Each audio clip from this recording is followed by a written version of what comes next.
With a belly full of tacos, it's time for the Dirt Life Show. Welcome, welcome, welcome. This doesn't really have an episode number on this Dirt Life Show, but we have a Mint 400 recap today. Man, it was a fantastic race. Thank you to the guys at Warfighter Made, Rob to my left, and Mitch over there. He actually competed in the Mint 400.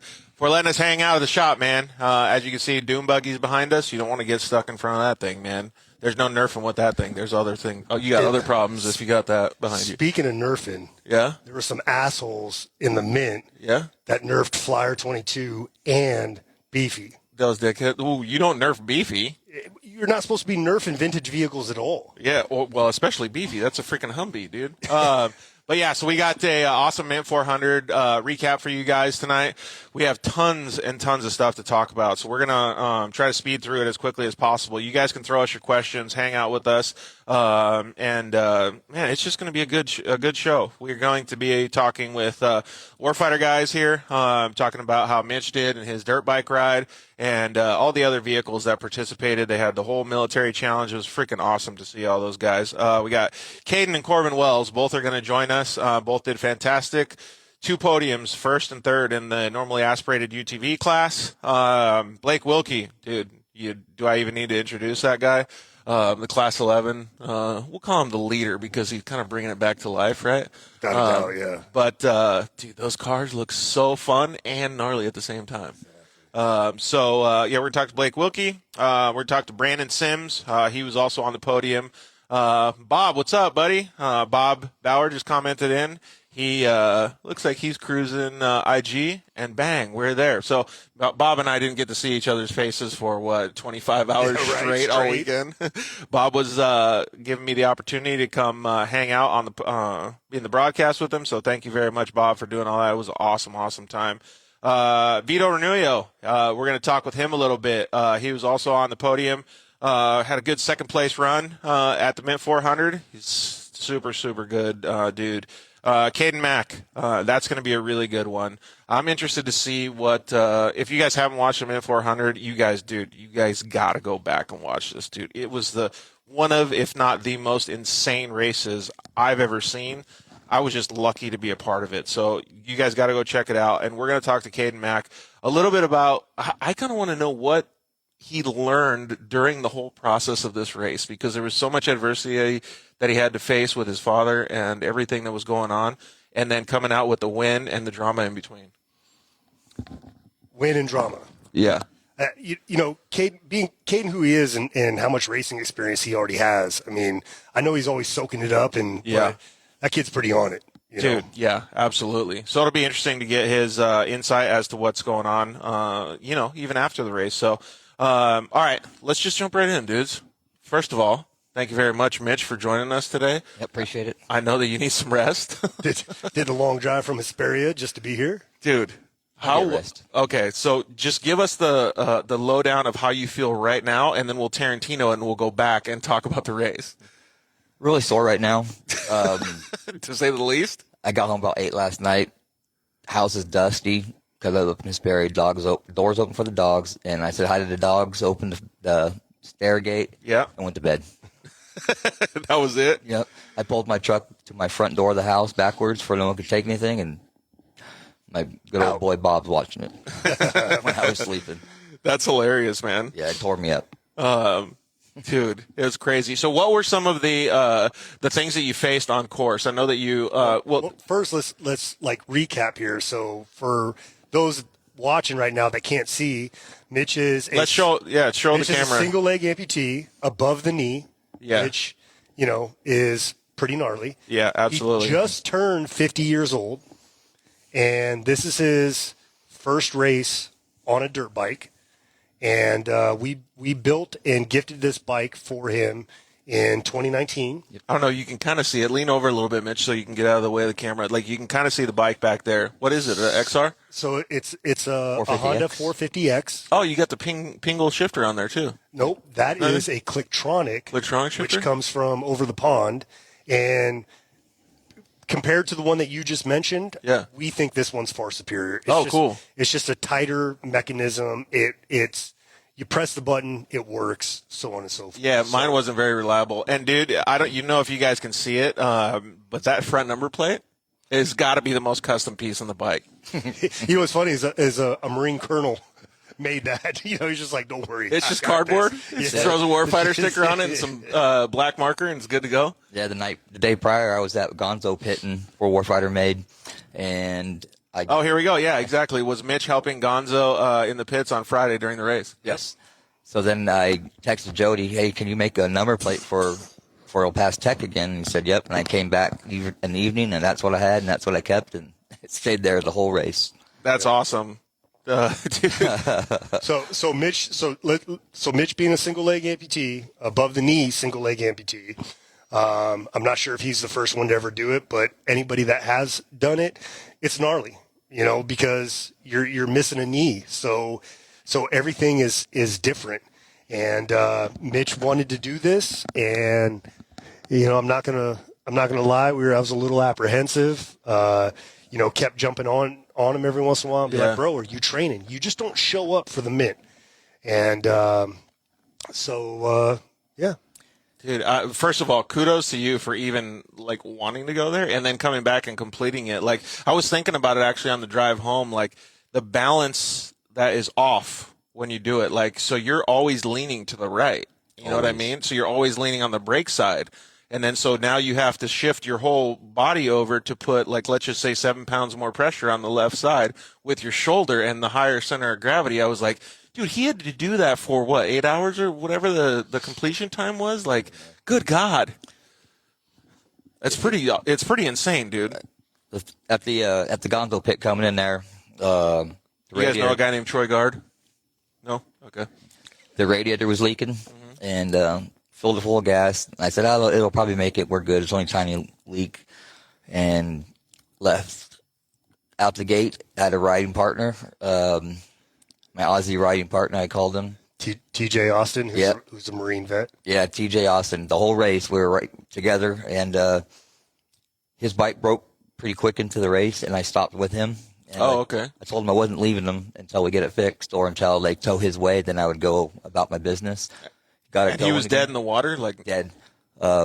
Battery on his bike, the battery quit working just because it blew a fuse. The safety safari guys came out, jumped it, got a fuse for him. We made it to the Gonzo pit, and I didn't see him after that because he broke again. Oh, man. But at least you got him going a little bit. Oh, yeah. Yep. So how much closer was he to getting rescued then, at least? Oh, he was maybe a mile from the Gonzo. Oh, okay. That's good. And you want to talk to your guys over there? Rob, I don't know if you can see the fans. I can't read that. Okay. Well, just let them know that they can also join the other feed, too. But, yeah, so the Warfighter Made is live as well. So, you know, if you're friends of them, hi. So, sorry to everybody. It's my phone, and I can't read that far. Yeah, and we got 2 feeds going on, but thank you guys for hanging out anyways. If everybody that's watching us on Warfighter Made, if you want to switch over to the Dirt Life show and ask questions or anything like that, we'll be able to see it on a larger screen, so please do. Yeah, but thank you both for joining. We really appreciate it. After the Gonzo pit, everything went to hell. Oh, really?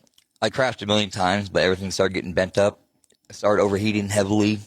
I couldn't shift it because my shifter got bent, and it got bent backwards, so it bent my Electronics shaft on it.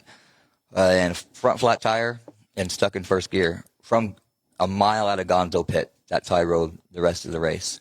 Really? So if you rode motorcycles, you know, I call it the Devil's Playground, but they call it the Scenic Ridges. Yeah? No.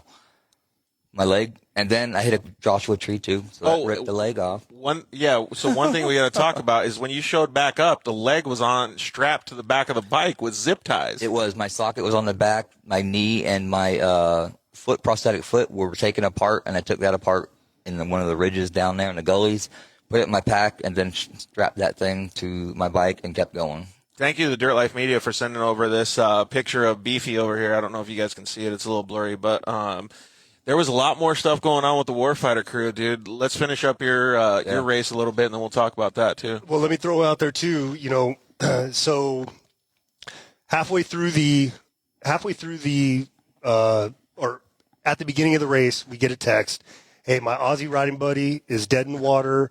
I'm not leaving him, right? I'm good. The leg's good. The bike's good. And then he says, I can't remember what else he says, but at that point, we're just like Status update. Of course we're not. Of course he's not going to leave him. Yeah. You know, these are. Mitch was nervous as fuck prior to the race. Yeah. And when TJ Austin, who we've known for years, I didn't know he was at the Mint. I didn't know he was racing. He all of a sudden shows up. Alex said, "Hell yeah, good job, Mitch." And TJ's a talker, right? So TJ starts running his mouth, and I guess basically it was just like, hey, you're a warfighter, you're with me. Yeah. We'll do this together. Absolutely. And as soon as TJ started having issues, Mitch was like, we're doing this together. All right, well, I'm with you. Yeah. Right? So. Well, it's just never leave a man behind. I mean, I get it. Yeah. So what's the next portion of the race? I mean, like, how far are you in? When all that started going bad, like I said, I'm past Gonzo Pit, and I'm up in the ridges where you're going up and down one track, and that's where it all went to hell. I hit any tree that was by the place. I hit a cactus, but I wouldn't just go through it. I'd hit and just bail off the bike hard. No shit. With no leg. That's why I had a hard time, because I couldn't stand up on the pegs anymore because my legs completely off. So I finally get through that, and I have a temper. Oh, really? When I crashed the last time, I yelled at nobody. No one's around. Who in the hell designed this track? This is what the fuck? Well, all of a sudden, this guy on a motorcycle shows up on top of the ridge, comes down. He's like, oh, I would have got to you faster. I'm like, well, who are you? So I'm the safety guys. I didn't call for you. He's like, oh, well, you were stale in the water for your status was yeah. So he got my bike up and in the right position, and I went up to the top, and I'm like, thinking to myself, how the fuck is this guy doing this all day? That's crazy. And Dirt Life Media sent a bunch of pictures if you need content for the website. So about 4 miles out, the bike stopped running completely. Man. And I was brokenhearted. I got off the bike, took it off the track, put it on a stand, stayed off the track, and just put my head in my hands.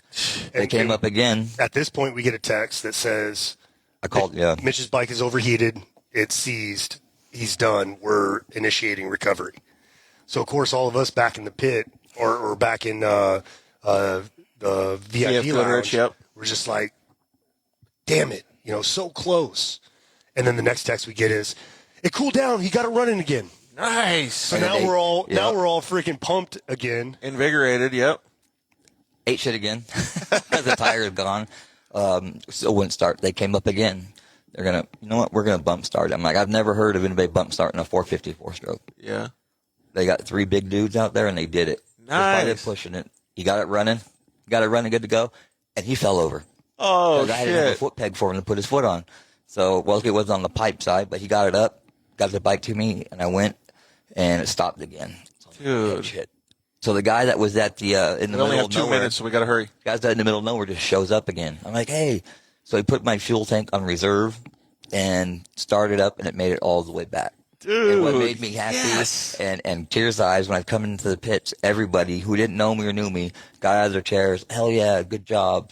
Nice. From the pros to anybody, and that made me feel so good. I just wanted to cross the stage. You know how the racing family is. I wanted to cross the stage. I got across the stage, and everybody that saw the race knows what we said at the stage. Happy, everybody was ecstatic, and it was a great end of a weekend, a great end of a year trying to get this going, and it worked out. Even though you were dog tired at the end, you had to have like that, that camaraderie, happy feeling, right? Oh, it was awesome.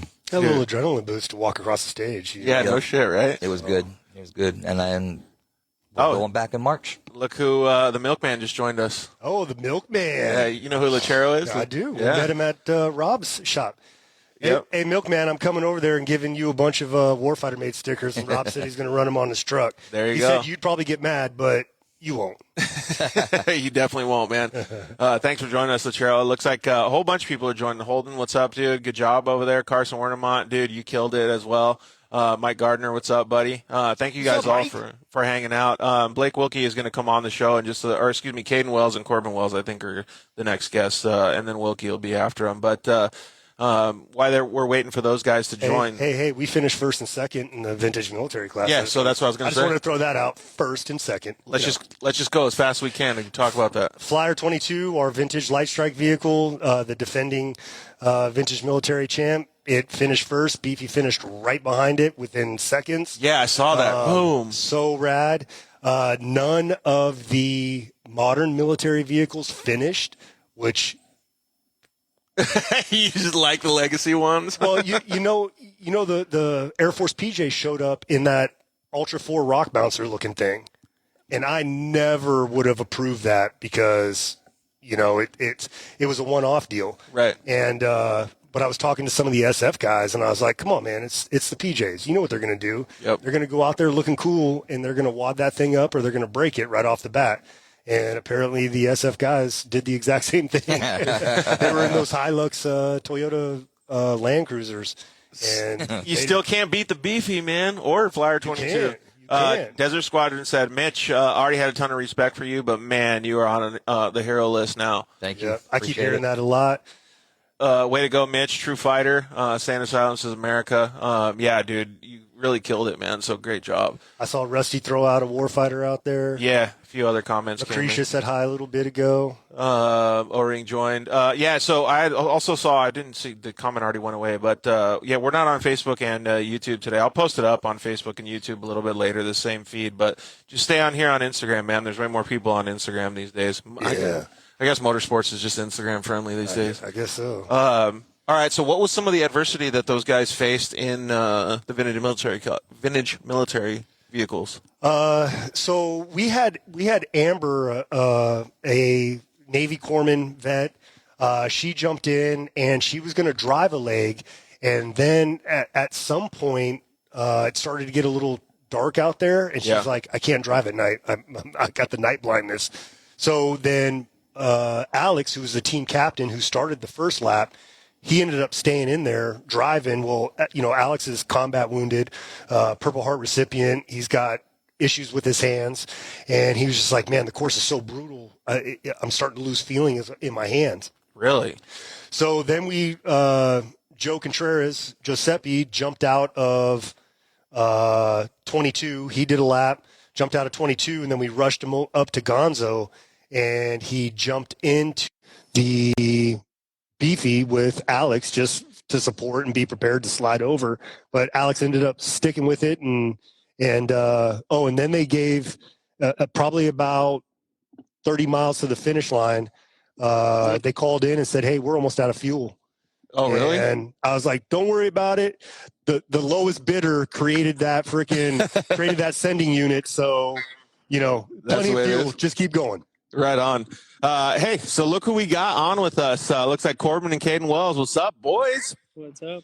What's up? How are you guys doing? Man, we got a whole bunch of people joining, just having a whole bunch of fun tonight, man. This Mint 400 was insane, dudes. Like, I mean, you guys saw all the drama on Saturday and all the racing. Dude, it was so rad. But we want to talk a little bit about your guys' weekend, too. So both of you guys had fantastic runs in the Pro NA class, which is UTV. It's normally aspirated.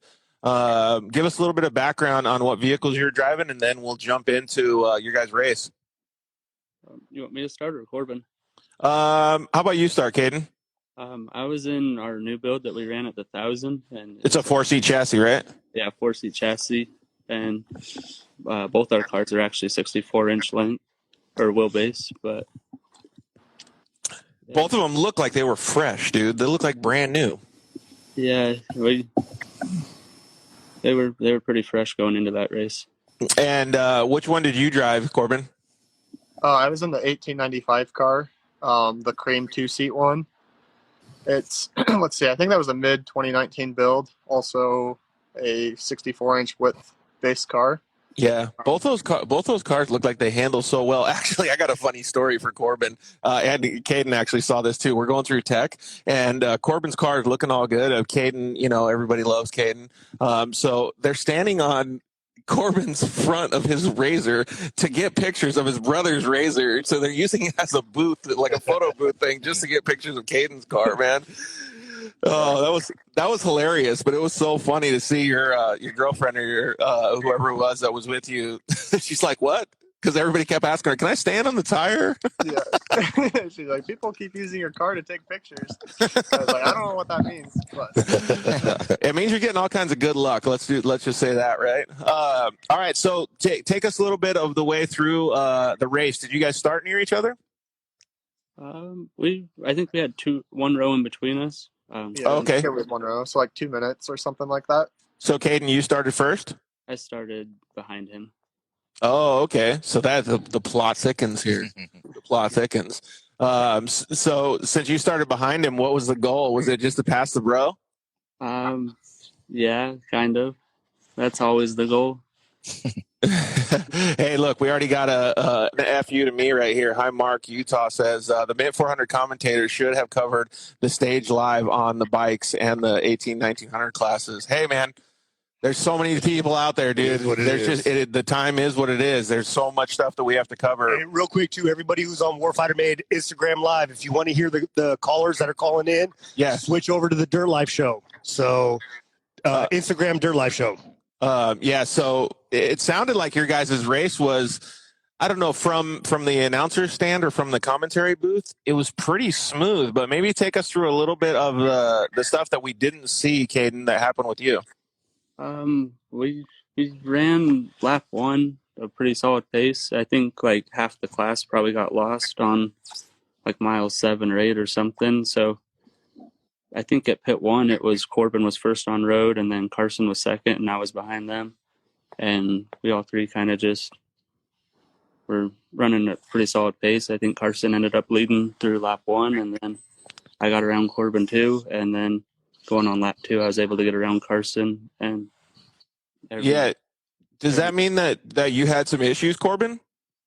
Yeah, I mean, I was expecting Caden to pass me pretty soon, but lap 1, like he was saying, there was a group of cars that I think took the moto course. I'm not sure what happened there.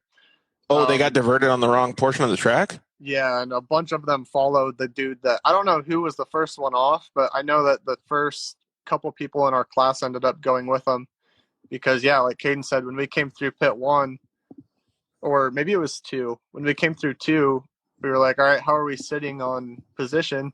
And our pit guys at the pit were like, you're in 3rd. And at that point, I think Caden and Carson had both got by me. I was like, what the heck? I should be in like 9th place right now. But I was like, something's wrong here. And as we were going through the race, I realized that there was, people that took the wrong line. Anyways, yeah, that's crazy. The issue I had on lap 1 was some of the corners weren't marked amazing, and they came up really quick, and we ended up blowing some of the corners and going through some bushes. I think one of the trees or bushes snagged an axle, the boot, and it ripped the boot completely out. So, oh crap! Yeah, when we failed at pit 1, they decided to hurry and swap that, knowing that we had a lot more race left. So, yeah. Well, so a couple of things that I'm seeing people talking about the course markings and stuff. Honestly, man, I think this was one of, if not the better races that anybody has put on. I think the commentary, or not the commentary, the broadcast and the Oh, you thought the broadcast was really good? The broadcast I thought was fantastic. I'm sure you did. No, I'm saying like the camera angles and stuff. Take us out of the equation. The live feed was really, really good. There was so many camera angles that were kick ass, and they adjusted the course markings pretty fast. Like all of a sudden they realized, race direction realized that it was that people were going the wrong way, and they really went over there, tried to wrangle everybody, get back, and adjust the course. So that was probably what you saw, something like that, huh, Corbin? Yeah, I mean, like with the course, like when they remarked the course. Yeah, I don't know. I'm just saying because it sounds like there was a little bit of confusion, but then it all got covered or fixed up. Yeah, I mean, after the first lap, we were confused because it was actually going out after we crossed the bridge, before we started into the desert. There was a long speed zone down a power line road. Yeah. And there was like 3 corners we could have turned at. And one was the road coming back in, one was going out, and then I think the other one was the moto. And it was marked, but it was kind of confusing, when you're racing and there's so much going on. So we just happened to get I see what you're saying. One, yeah, makes sense. All right, Caden, so you kind of just, I guess, I don't want to say slowly, but you methodically push your way up into the lead. After that, was it just go time? Yeah, it was. We got in the lead, and every corner, like, that was sharper than a 90, I'd look over, and Carson was right there. So kept pushing it, and we got into the rough stuff and decided to try to get up on it and as fast as we could. And then We got a turbo car between me and Carson, and then I think he was trying to get around it and ended up having a rollover. But, Oh man. yeah. So there was a couple times when, because obviously I couldn't see you guys on the track, but on the TV screen on the live broadcast, there was a couple times it looked like you were pushing that car pretty hard. I don't know if you did that most of the race, but at least in those segments, we saw you were pretty hammered down. Yeah, the first 2 laps were definitely a lot faster pace. After going out on lap 3, we decided to back it down a little bit, and then the last lap we were running a pretty slow pace, just actually rolling all the big stuff. Do you guys have communication back and forth, or does the pits tell each other what's going on? We both ran on the same radio channel, and then also my uncle and his class 11 ran on the same, so we had 3 of us on the same channel. Oh, okay. So if you see each other have any issues, you can radio in and let other people know. Yeah. We were Okay. to each other the entire race. Yeah. Like, All 3 of us had. What do you say? What do you say when you pass each other? It's slingshot engaged. Shake and bake, baby. Shake and bake, baby. Oh, that's rad. So what were a couple of the, we got 4 minutes left. So what were a couple of the highlights for your race, Corbin? Shoot. I mean, just knowing that we were running up front, we were battling with Adrian Orion Danny all day. Just going back and forth. It was like I'd pull into a pit for fuel. He'd get by when we were doing the axle. Next lap he pitted. We got out first. So it was like switching back and forth. So that was super fun. Yeah, man, we were on our toes all day. Brian did great. And it was smooth. It was fun. Yeah, it looked like it was fun. It looked like you guys had a good time. Was the course like what you guys expected? It was, I think, faster paced than what I thought it was going to be. Yeah, I kind of feel the same way too. When you were out there, Mitch, were you like just on it the whole time? Hell no. No. Was the track, could it accept you to go faster, you think? Because we saw some of the footage, like obviously the cameras gets it so it looks slower, but these guys look like they were going so fast on screen. Yeah, the pro bikes were really getting it. Yeah. I give them lots of room too, and they were cool. They would give a quick thumbs up to me and make sure I was good. And so I'd hear them come, and I'd just go like that, so they don't have to worry about if you're good. Nice. Yeah, they were really quick on the track. So what were some of the top speeds that you guys reached over some like the dry lake bed and some of the faster sections? My GPS showed 84. I don't know if that was legit or not, but Yeah, mine showed 83. Ooh, got you by 1 mile an hour. Does that mean that's why he won? He had that clutch tuned perfectly? Yeah, I think so. we got the second clutch set up. So, well, both of you guys did fantastic, man. I'm pumped that you guys both came home on the podium. What did you guys think of the race overall? I know that you guys have been super, super busy. You raced the Baja 1000 and all kinds of different stuff. You're even going to race, I think, Rage at the River this weekend, aren't you? Yeah, we'll both be there. Dude, it's crazy. So what do you think about the Mint 400 this year? I thought it was ran better than the other years, as in like tech and registration and everything seemed a little smoother. And how about the course, Corbin? I thought the course was really fun. I mean, it's always a rough one, it's brutal out there, but it was a good time. I like the additions that were there this year. Yeah, some of the track changes seem pretty cool. Do you remember what the track changes were, or the old track was compared to the new track, Hayden? Yeah, basically all the turns. I don't know exactly where or what it is, but like we'd be going down like a pretty fast road, and they just turn us off one way or the other. And I think that was the newer stuff. But yeah, and it looked like it was through those sections. It was a little bit more technical. Does that favor your driving style? I like the fast, like high speed, like graded roads. Oh, because you can go 84 and your brother can only go 83. It's pretty clear. I mean, yeah. Well, you guys both did a fantastic job. Let's do a Tiffany Stone. If you could sum up the race in one word, what would it be? Caden, you go first. Corbin, go second. I don't know, rough. Rough is a good one. I think that's usually what you hear. I think Mitch will agree with that one. How about you, Corbin? What do you think? I'd say great, just overall. All right, boys. We really appreciate it, man. I think you guys did awesome on this interview, and obviously you guys did very, very well at the race. So keep up the good work, dude. You guys are smashing it out there, and good luck at Rage this weekend. All right, thank you. Yeah, good luck, guys. We'll see you. All right, boys. We'll see you later. Adios. All right. We got the Class 11, what should we call him? CEO of Class 11. Yeah. He's going to be coming up and hanging out with us. Dude, Wilkie, what's up, dude? What's up, boys? Is it too loud in here? We're working on Jaws right now. Ooh-wee. She looks good. We are thrashing right now, bro. Hey, did you see he got home from the mint and he just totally got his whole Class 11 car apart, ready to go? Like they're already working on that thing, getting things done. I saw his We got all the Instagram. boys in the shop. We're getting after it, dudes. Uh, But We're- yeah, we appreciate you taking the time to hang out with us, dude. I know you're super busy. We just like nicknamed you the Class 11 CEO. Is that cool? I mean, whatever. Call it what you call it.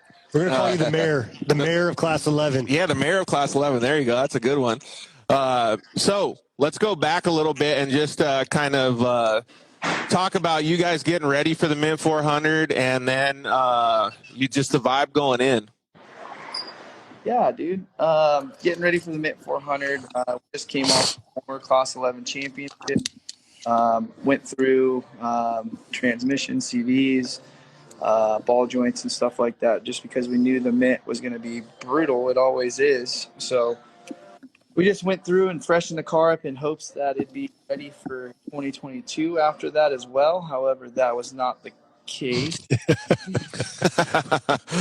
Well, that's kind of where I was leading with that question, was because I wanted to understand I don't know what you want to call it, the wear and tear that the Mint 400 track provided to that little guy. Oh, it was unreal. I mean, I've never broken a front shock tower. We broke a front shock tower, which is Is that what that hole was? right there. And then Dude, that's not like breaking it a little bit. no. And then broke a lower ball joint, and the front tire was rubbing up against the bumper since it allowed it to limit out further, because one of the limits on the beam, or one of the arms that hits the beam, the limit broke. So it was literally like, I don't know how it survived, but it did. But the wear and tear this year was more extensive than all of 2021. Yeah, that's crazy, man. So, so we just had a comment come in from Highmark Utah 05 that said the course has to beat the death into the car. Clearly, this year it did. Straight up, yeah, Dude. yeah. It was intense, man. I don't know. There's so many moments of that race where I felt like, what the, Yeah. from the dust when my shock tower broke, it took out the electrical for the front headlight.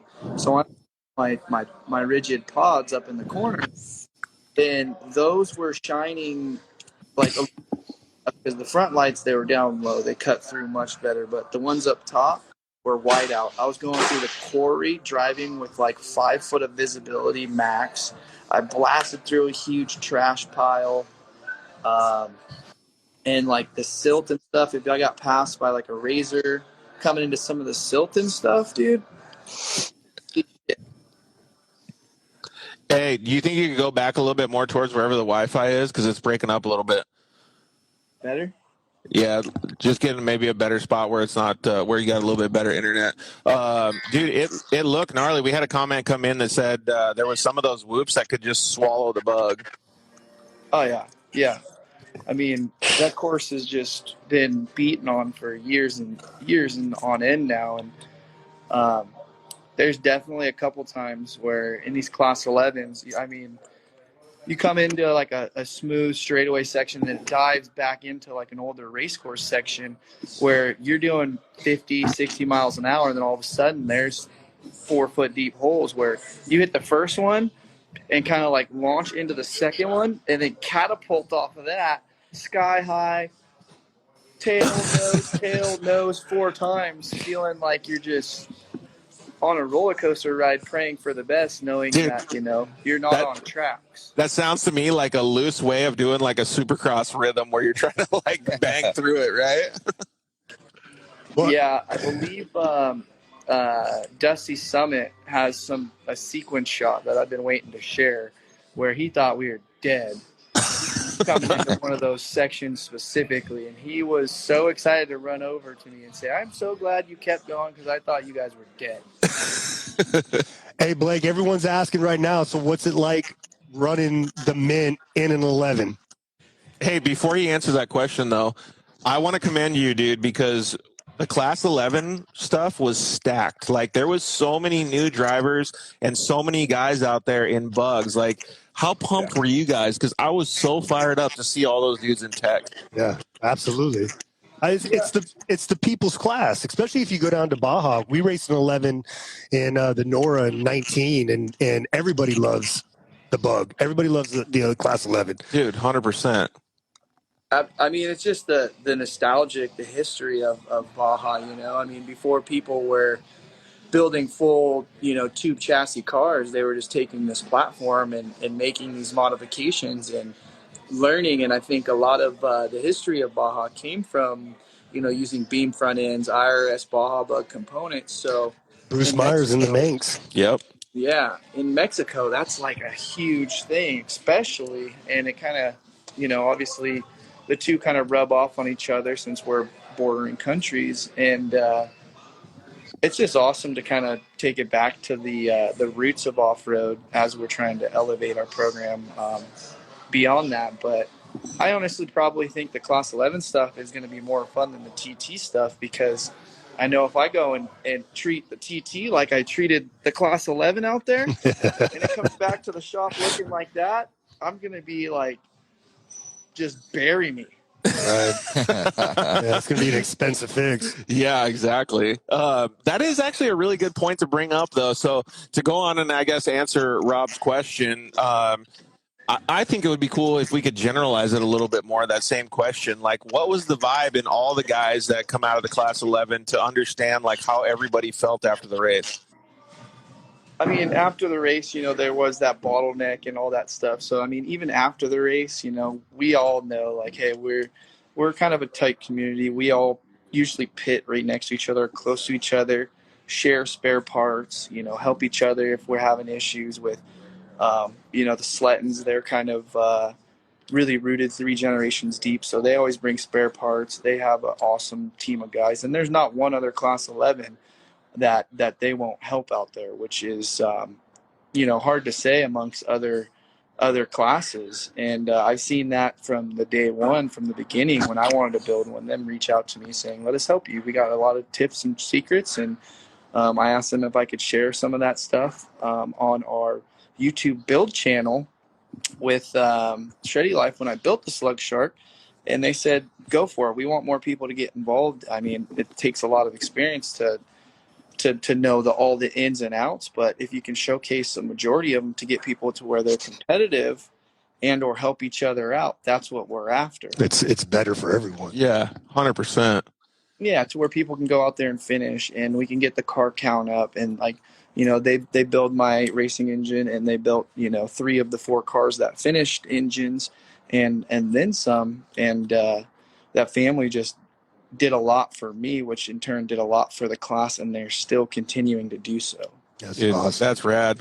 Well, here's another question that everyone keeps asking on the live feed. Talk about the penalty. What happened?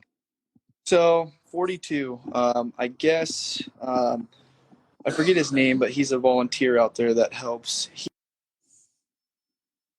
Crap, we lost a little bit of audio there. We lost a little bit of audio, Blake. Limited. Are we there?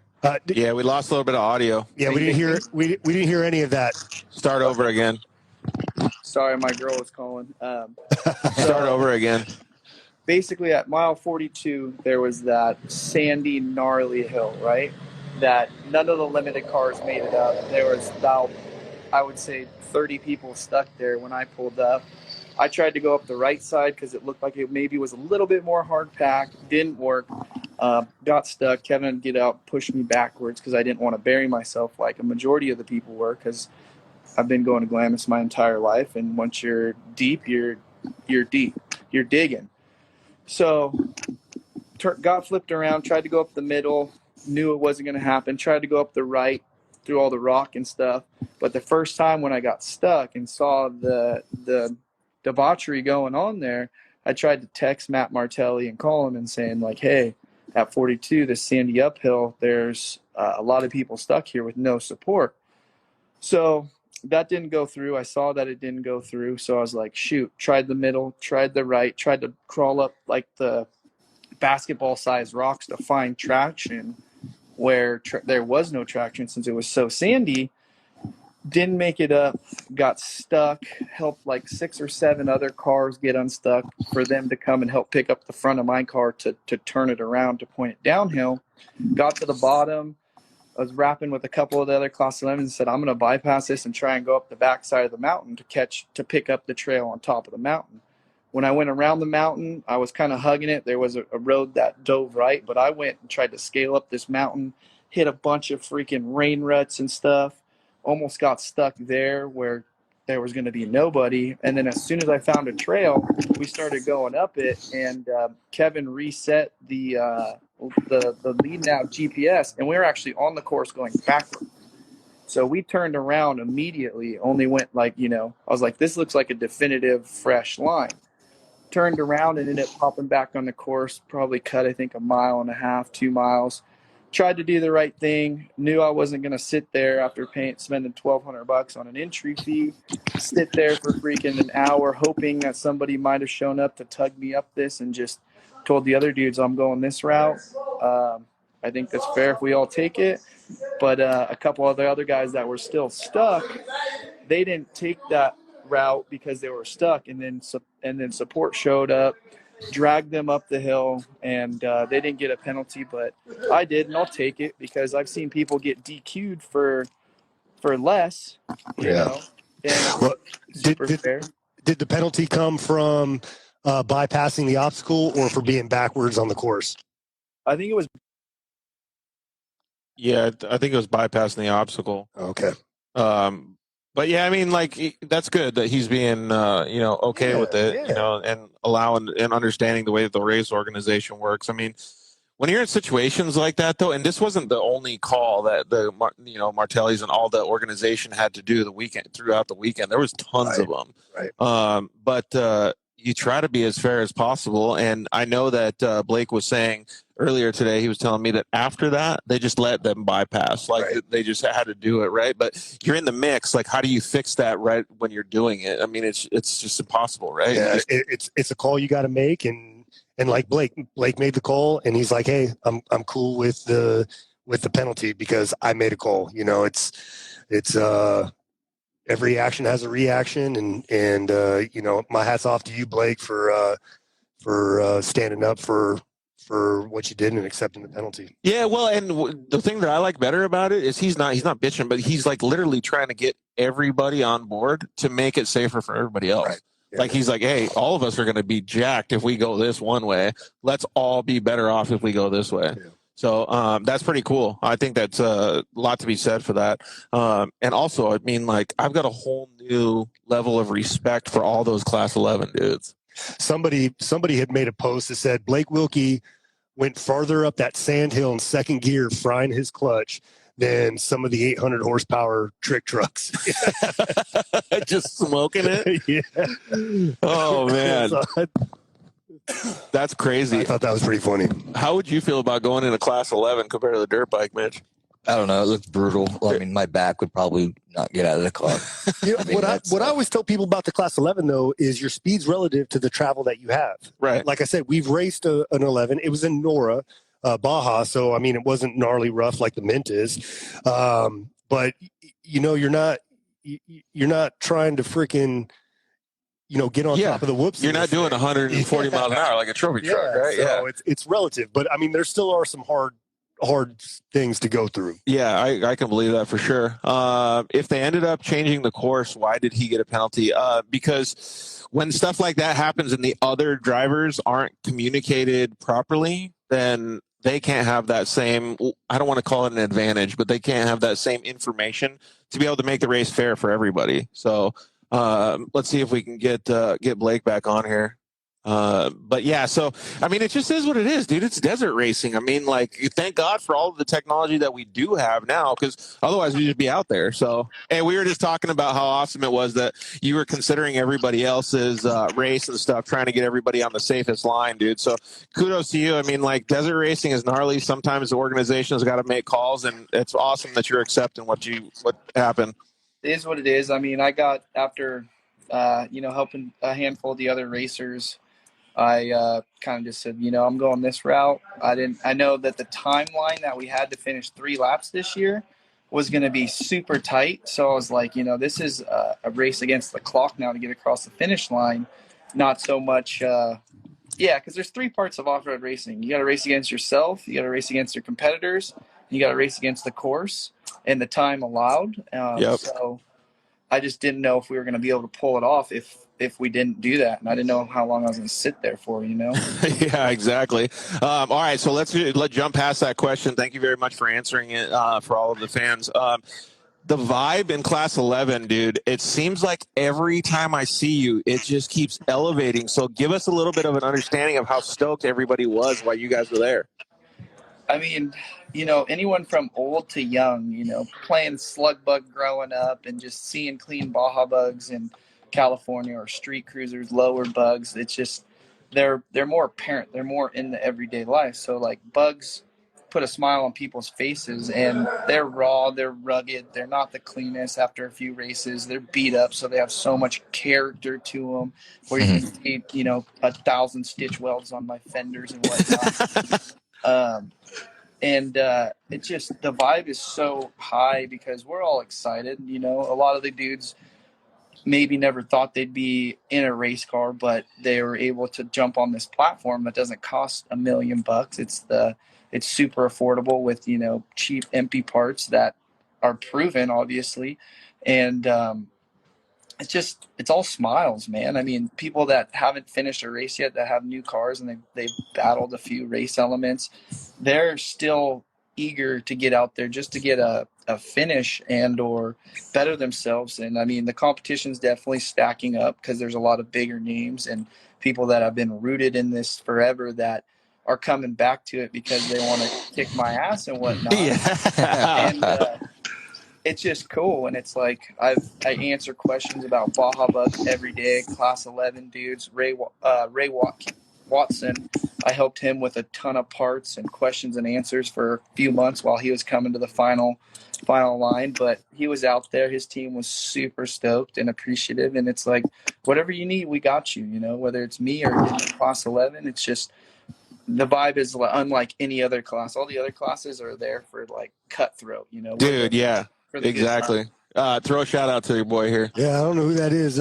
Ivy Jude saying, "Oorah, Warfighter! Can't wait to turn wrenches with y'all." Hey, so Blake, so we saw one shot on the broadcast. I forgot what it was, but it was like a stock truck or a stock Jeep or something. They were all going through those big whoop sections. And then here comes this orange Class 11 dude. And this guy was murdering. Like, I guarantee he could barely hold the steering wheel because his front wheels were like every single one of those wheels popping off the ground. And he just ripped down the left side past this stock truck, dude. We were screaming like, yeah, check it out. It was so sick. Yeah, dude, it's violent and smooth all at the same time. There's definitely a rhythm to the madness, and you have to be able to go as fast as you can with the terrain, depending on the hole sizes, to where you're not catching air, you're not getting your back tires off the ground for drivetrain components and or turning into a bucking Bronco. But no matter how smooth you try to make it, if you're going that slow, you're not going to win. If you're going that fast, you're going to have those oh shit moments where you potentially might die. Yeah, exactly. Hey, we got Brandon Sims coming up in like 30 seconds. We had a comment or a question come in that said, can you show the damage on your car or like what happened to it? Maybe you can post that on your story or something since we got Brandon coming up right now. I think it's couple IG posts back, I do a live video that shows, or not a live, but a full length video that kind of goes more in depth about the penalty and as well as all the damages on the car. So go check that out, and you'll see how tore back she is. Dude, hey, kudos to you guys though, man. I'm still like smiling ear to ear because I had so much fun watching you guys, dude. So you guys definitely kicked ass. Everybody that was out there in the Class 11s, dude. Much love. Class 11, let's keep it alive. Build the Class 11. Come bang with us, baby. Yeah, good job. Good job, Blake. Hey, Good homie, job, man. thank you very much. We'll let you get back to work, dude. We'll see you soon. Much love, boys. Take it easy, bro. Dude, Yeah. that's so fun. That's so fun. Like just thinking about how they were all were in the cars, right? Like when you guys were doing the stuff with Beefy and Nora, Yeah. were you guys just laughing were you serious? Like, what was the vibe in the car? No, that's what's great about Nora, man. It's just fun. I mean, of course you're racing, but you're not taking it too serious because you know you're in a 6,500-pound Humvee that makes 180 horsepower. You know, so you're there to have fun, yeah, and you know you're still trying to rail corners and everything. So it's just a good time. Yeah, it is. Looks like we got Brandon Sims on. What's up, buddy? How are you? Good. How are you? What's up, bro? We're doing awesome. Can I see Sky right next to you? Is that who I'm seeing? Yeah, you scored. We actually ended up together right now, so we'll have us both on here for a little bit. Double time, dude. Thank you very much. I appreciate it. It's a little dark, so we can't see you guys too much, but Brandon's obviously the one on the left, and Sky's the one on the right. Dude, congratulations. Come home second place at the Min 400, dude, and this year was no joke. Yeah, no, for sure. This year was a pretty intense course, especially being about 6 days after I got home from Baja 1000, and I raced the same car, obviously. Dude, can you imagine getting a car prepped? You basically have to rebuild the whole thing from scratch. Especially the way he drives. You know? Oh, man. But, yeah, so it was crazy. First of all, like, let's just set this up a little bit. So the week before, you placed second as well at the Baja 1000. Come home without even have a little bit of drama on the way home. They smoked the trailer in the mirror on the freeway, one of the semi trucks, and then you get home and you just have to bust ass to get your car ready in 4 days to get the Mint 400. Yeah, so actually we smoked 2 mirrors on 2 trucks. Dude. So the post that I did post, that was 2 separate trucks in the same exact incident. But yeah, we finished the 1000, and we actually spent a couple days down in Cabo enjoying our time while we were down there. But then I was one of the guys that got designated to drive one of the trucks home, so I didn't get to fly home. We decided to drive home on, I think, Monday morning? Yeah, so we decided to drive home Monday morning to Cabo, and we were going to go straight through all the way home. We made it. We were going straight through, which is like 25 hours, 26 hours, something like that. Yeah, it's gnarly. Yep. And we made it literally 5 miles south of San Felipe when the accident happened. We were like 5 miles away from having 4-lane highway. And it was like 1 a.m. and a vehicle towing a boat coming in the opposite direction decided to get the trailer that he was towing started whipping back and forth right in front of us. And right when that happened, he came into my lane, and I had nowhere to go because had I tried to get off the road, it was like a 4-foot drop. So we basically just sucked it up, and the trailer hit my truck's mirror, and then it hit my trailer, and then it also hit the truck right behind me, which was my secondary chase truck. It took it too. So we got 2 mirrors and a trailer. That guy, I'm surprised because it sounds like that guy got the boat real loose. I'm surprised he didn't take out more. Thank God you guys were okay. If anybody doesn't understand, like those highways in Mexico are treacherous. There's like literally maybe an inch after the white line, and usually there's like a big drop off, so like you can't make a mistake. Or there's those concrete freaking poles everywhere. Yeah. Dude, yeah, so and unfortunately, in our instance, it was just a 4-foot drop off. So it was basically take one for the team, go off the road, and possibly just wreck everything. Or fortunately, it wasn't a head-on collision. The crazy part was the guy, the local that was driving the truck and trailer, he kept going, and we were sidelined. So He just course. tips out. Of course. It's we one had thing to, that I was just thinking though right now is that like you and Sky, like I don't know who was driving the second truck, but thank God that you guys are experienced like race drivers, because most people wouldn't have been able to act the same and make those quick decisions. Yeah. The crazy part was I went to look in my mirror to see how everything fared behind us, and there was no mirror to look in. So I actually had to roll down my window and stick my head out the window, and I could see that the trailer was just throwing sparks. And I had to keep driving until we got to a spot that we could actually pull off. Yeah. I think we had to drive like another half mile to maybe a 3/4 of a mile up to get off the road just to be safe because there was still traffic. Yeah, and then, of course, you know, the nice guy Brandon is, I was sleeping at the time, and I woke up to that. And then it was also my time to drive, so he handed off the truck to me with just one mirror. Yeah.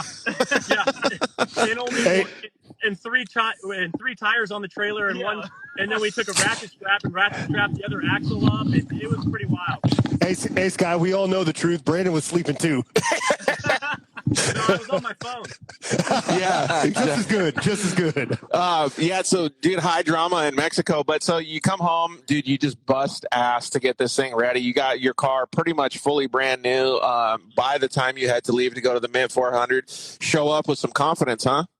Yeah, you know, and that's what my race manager said. You know, I asked him, hey, how you feel about me racing the Mint? And he goes, well, because it was on my schedule to do, but this was at the beginning of the year when we didn't really have a perfect schedule figured out.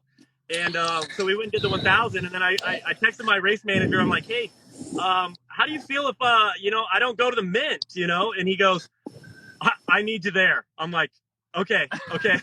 I'm still driving home from Cabo. That gives me about 6 days to be completely ready, but I'll do what I can. So, I came home and instantly started working on the car and tore it all apart and started rebuilding it. Literally, I rebuilt almost the entire car minus the engine. We ran the same engine that we ran at the Baja 1000. Wow. Axles, the whole nine. Yeah. The same suspension components. I obviously replaced bolts and everything there. But other than that, the car was in pretty good shape after the 1000. I was pretty impressed. Leading up into the Mint, Brett asked me, he goes, hey, how you feeling about this? I said, remarkably, I feel pretty good about this race. I feel that's like cool. A car that can win this race right now. So, awesome. I was pretty impressed with how everything, went with the Mint. Dude, you couldn't say that same thing about UTVs 5 years ago. You know what I mean? Like now they're so much better. Jay Drizzle actually just commented and said, the roughest weekend is in a few days. Sims, I hope you're ready. You know what they're talking about? RJ Anderson's Camp Rager. Oh, okay. Yeah, this will be my first annual Camp Rager. I keep missing all the other ones. They keep giving me crap about it, but they got that Red Bull Dune race that he might do. Who, Brandon? Yeah, he's thinking about doing that Red Bull Sand Scramble Dune race. Hey, Brandon, I got a question for you. What you got? How many times did you hear "Let's go, Brandon"? This freaking. Oh thing? God, dude! The last 2 months, my fan base has just blown up. I can't believe it. Everybody's talking. I can't figure it out, but. Yeah. Oh, that's hilarious, dude. Every time I saw you go by our piss, I wanted to scream that. And I was like, wait a minute, no, that's not what I mean. Oh, you would totally be that guy now. I would be. It couldn't have worked out any better, to be honest. It's been pretty cool to see that. So we got about 10 more minutes here. So maybe you and Skylar could tell us a little bit about how the Mint 400 actually went for you guys. Give us a little bit about the track, the car, maybe some of the stuff that happened during the race. Yeah, so I mean, we started about mid-pack or so. Actually, a hair bit further towards the front. I think we started like 9th. We got a great start. Got the whole shot off the line. Took off. I had 2 scheduled pit stops. I think one was going to be on lap 2.5. Yeah, 1.5. 1.5. First lap, first scheduled pit was going to be 1.5 for fuel only. We pulled in for fuel, and for some reason, when we pulled in for fuel, they obviously filled us up, and they said, hey, you've got 2 inner CV boots blown, which I haven't had that happen in probably 2 years. The only thing I could chalk it up to was the insane amount of whoops and the terrain that we had to deal with was heating up the CVs more than normal. Nothing was different on them that I've ever ran before, I couldn't contribute anything that happened to him. I don't know what happened. I haven't had a chance to look at him yet, but so they said, "What do you want to do?" And I said, "We got to change him. I mean, if we have the parts here, the tools here, and the people here to do it, let's change both rear axles." And It was a very fast pit, but 12 minutes sitting in the car waiting for the axles to be changed feels like a lifetime. Yeah, Dang, yeah. it was only 12 minutes? That's so good. It was 12 minutes for fuel and both rear axles. So we ended up throwing in 2 used rear axles, and we put the car back down. We put our head down, and I told Skylar, I said, "Well, we got nothing to lose, so let's see what this car can do." I mean, you know, nobody's really running for a points championship or anything in that race, so we were all just going to see what we could do. You know, we put our heads down. Obviously, I'm sure everybody's been saying the dust was insane. I couldn't have bought wind if I tried. I mean, Yeah. I would have paid almost any amount of money for some wind, but it was non-existent that day or night. You know, we ran from that point on and had absolutely zero issues, minus the dust, some slower cars that were in front of us that, and, you know, I understand that they're out there racing, you know, for their stuff too, but we're a lot quicker than a lot of those other cars on the course. And, hold on. Let me get some lights back. Hey, dude. So if you were still quicker than the Doom buggy right behind us, would you try to pass this guy? Because they're not going to nerf you, dude. They're going to take you down. Yeah. What Brandon doesn't remember is last year we helped him win because I was in the Humvee on the course. And people were radioing in and say, "Hey, Brandon Sims is in first." And I'm like, "Okay." And I knew exactly when he was coming by because the helicopter is always chasing him. Yeah. Right. So as soon as we hear the siren, we get over, get back on the road, and I'll be like, "All right, who's in first?" "Oh, it's not a Polaris." I'll be like, "All right, I ain't moving nowhere." Who's gonna nerf me? I'm in a Humvee. Man, Rob's got our back. Always. Ain't nobody trying to nerf Beefy. No one's trying to nerf Beefy. So yeah, we had a great rest of the race. Absolutely no problems. I just knew that we were going to put our heads down and try to get back up to that podium, you know, and we did everything we could. And at the end of the day, you know, when the dust settled, we pulled up on that podium, and you know, it was super tight. I knew that we passed the people that were ahead of us on time. I knew where we were sitting on time, pretty close, and I knew where we were at physically in the class. But I knew when we crossed that line, it was going to be a super close battle between everybody in the top 5, you know.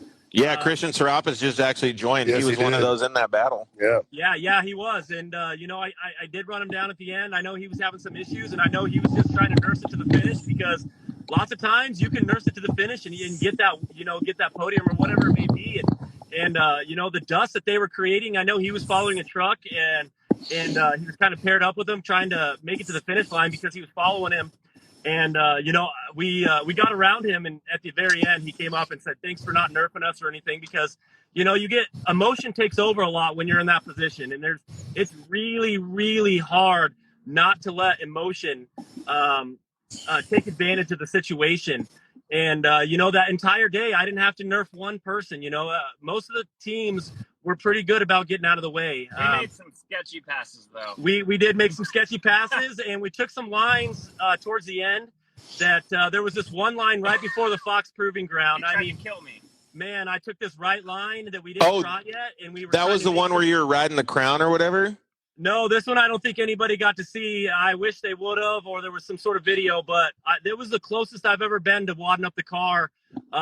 It's a long car, and I saw the ground out of the front windshield, and it was very, very prominent. And all I could do was hold the floor. I mean, it hit the limiter, the front tires grabbed, and thankfully it pulled it out of the situation we were in. And then I said, "Man, that was a fast line, Skylar. Let's do it again next lap." So the next lap, we go, the last lap, 4th lap, we're on it. I'm like, "Oh, there's that line. Let's take it again." So we grab that line again, and I'm like, "Skylar, I know there's a spot in this one that's got a super bad G out." We're both watching. We're both watching for it. I bet we're doing 65, 70.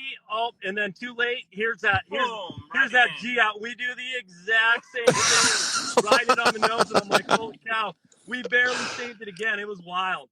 Dude, that's funny. Skylar, what are you thinking, like, when Brandon's going for? Are you just like, all right, I got to grab onto the freaking shit bar? he tried to kill me probably 10 times in that race. I think that was probably one of the hardest he's driven that car because he had nothing to lose. That's sweet. After coming from Baja, I mean, I'm pretty sure we put in Baja axles after running 1,227 miles on those for the last 2 laps, and we ran it harder than the first lap and a half that had axle issues. Dude, And they're nice and loosened up and ready to go. Broke in. Exactly. Serapis. We got to the finish line. I climbed out, looked at the car, looked over the car. You know, usually sometimes you'll get to the finish line, you'll be like, man, that was close. This part was about to break. I got out of the car, and the car's in great shape. I mean, I feel like we could go race Battle of Prim this weekend if I wanted to, but Skylar won't let me. So the car's in great shape. Obviously, I'm going to get it cleaned up and start getting it ready for Parker. But man, the car was perfect. I wish we wouldn't have had the CV boot issues, and we could have gave Dustin a run. But we're super pumped with where we ended up. That's awesome. Serapis actually commented that Sim showed me the way to the podium. There you go. I love racing with all those guys. We have really good, we all get to the finish line. We all hug it out.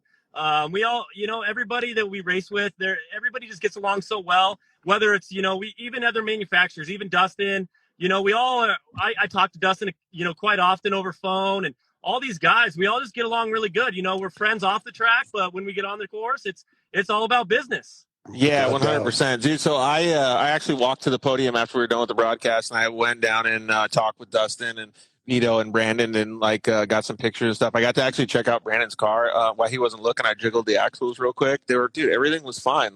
I was like, and I walked over and asked him when he was leaning into the car. I go, "What happened?" He's like, "Dude, nothing. Like, it's pretty good." Yeah. I was hoping we could have gone out for one more lap. Dude, there you go. Give yourself a little bit more time. If I only had one more lap, I would have got him. Yeah, after doing the Baja 1000, the mid 400, but being 90 miles or whatever it was, I was like, man, that was like a walk in the park. Dude, yeah, I bet. You guys did do really good. Knowing the racer that you are, though, I bet you there's a couple things that you debriefed on. What could you have done better? Man, obviously I had 0 test time on the car before. I feel like if I would have had a little bit more time, I could have put a little time on the axles, broke them in a little bit more. It's a little bit easier on them. If I had one thing to change, it would have just been putting a little time on the car, just get the axles broke in before taking the green flag. I don't think they would have created as much as heat. Other than that, I mean, the day went, perfect. Our pits were awesome. When we did have to replace the axles, the pit guys tore it down, and man, everybody did everything that they should have, and it was great. Skylar called everything great. I mean, he was on the ball. Like he said, we drove the car harder than we probably ever had before. And I mean, we didn't have one flat. We drove, as fast as we could through all the rocky sections, knowing that was probably the place we were going to make up some time. My neck was sore. Yeah, I bet. More sore from that race than it was from Baja. Yeah, I don't think Skylar ever lifts his head up from that GPS. He freaking absolutely kills it on that navigation. Dude, you're gonna have to run your. I couldn't do what I do without him. Yeah, dude, I guarantee that. But you're gonna have to run your neck brace a little tighter. I think you guys can both get along with this question though, because I want to know what Brandon has going on in the future in the last couple of minutes of this. What do you mean? I mean, I want to know what vehicles he's doing, what he's doing in 2022. I want to get a little bit of the scoop, dude. Oh, what's the program, Brandon? Let's go. Man, we've got a big 2022 planned. I'll tell you that. It's gonna be a good year for us. We're gonna have we got King of the Hammers, we got Parker, we've got. We're not gonna run for any kind of championship. We're just basically pulling out all the big races again. It's gonna be a busy, fun 2022 for us. Hey, Skylar, this is the motherfucking Dirt Life show, okay? There is no secrets. This is where you reveal all the secrets. You break them right here on the Dirt Life show. Otherwise, you got this thing right behind you. Man, we're super stoked to see what you got going on for 22, Brendan. It's always been a pleasure watching you race and hanging out with you at the end and so on and so forth. So I'm excited for it. Dude, I couldn't have said it any better. Thanks, boys. We really appreciate it. We're going to get Vito Renulio on here. You guys got anything else you want to leave the fans with? Man, I don't know. I guess just stay tuned for 22, and we're going to be making some big waves there again. I think we got 5 podiums this year, and we had a great year. Killing it. Dude, that's freaking fantastic, man. Well, good job to both of you guys. Skylar, what about you, man? You want to throw a shout out to anybody before you guys dip? Just everybody that supports us. You know, we love hanging out with you guys and all of our sponsors and our pit crew. I mean, we couldn't do it without anybody. Yeah, dude, it's awesome to see you guys kicking so much ass, man. I love, honestly, when I see this stuff, I mean, I love every team, but I just like the industry and the side-by-side world just growing so huge. I mean, the attrition rate has gone up probably 30% in the last couple of years. So to see the competition, it's fantastic. Well, the pace has also gone 30%. Yeah. It's wild to know, you know, I've been doing this since 2014 at the, the professional level, and to see what it takes to win now is absolutely insane. You know, have an issue. Yeah. And like you said, the cars are getting stronger. Our class is getting faster, and a lot of people watch us. It's pretty cool to see how we can push the sport that we're in. And the machines that keep coming out are absolutely unbelievable. Dude, I agree. Hey, so Stony XJ 420 says, "Let's go, Brandon KOH 22." That just makes me think that he needs to come with stickers to KOH, dude. Just like, let's go, with his name spelled correct, though. Yeah, dude, that'd be. So we tried that. Sponsors apparently don't like the political thing. What do you mean? That's a political thing? What are we talking about here? Somehow everything gets turned to that. Hey, boys, thank you very much. I really appreciate it. You guys are rad. Take it easy. Hey, thanks, guys. We'll be doing this more because we're going to keep hitting that podium. Dude, I'm into it. Yeah, let's do it. All right, see you guys. Thanks, guys. We're going to get Vito Renulio on here real quick. Looks like he's already in the – all right, so we'll get him going. So just so you guys know, I'm really working on getting his last name correctly, Renulio. So, Renulio. Vito, what's up, buddy? How are you? Good. How's it going? We're doing pretty good, man. So I got the Warfighter guys next to me. What's going on, man? Have you ever met these dudes? No, I don't think we have. No? No. Never met him. So Vito's kind of new on the scene. So if he gets rowdy, just send the Dune buggy right here back towards him, dude. You see this bad boy behind us? No problem. Yeah, that's pretty tough. You don't want to get nerfed by this bad dog right here. No. Hey, buddy. So I wanted to congratulate you, man. You've been doing so well, man. Like the last couple times that I've seen you at the UTV World Championship and at the Mint 400, you've been driving like a boss, man. Your whole team works so hard, and I just really, really want to get you on just to kind of get everybody a little bit more understanding who you are. Oh, no, appreciate it. Yeah, no, we really came into the off-road scene. I would say it was actually Parker, but not last Parker, the Parker before last. We bought a used car, me and my buddy did, and we raced it one race. We've never done it before. We just like, let's go do this, right? And so we bought this car from John Melvin, raced it one race, had a fire, had all kinds of crazy things happen to us out there, right? We loved it, fell in love with it. And then we went out and had some new cars built and started really racing full time. It was Silver State. Dude, that's what happens, though, is everybody gets in a razor and just gets a hook. Can I just reiterate something here real quick? Yeah. Entered into our first race, had a fire, bunch of crazy stuff happened. We loved it, so we built a bunch of cars. And here we are. That's awesome, man. That's awesome. I think with this off-roading, it's more than just a driver, and it's more than just your team. I mean, it's the prep, the cars. You know, there's so much involved in winning, and the competition is just so fierce, right? Everybody's so important. I mean, how do you have a 400-mile race and you're finishing minutes and seconds apart, right? Yeah. I mean, dude, it's so crazy.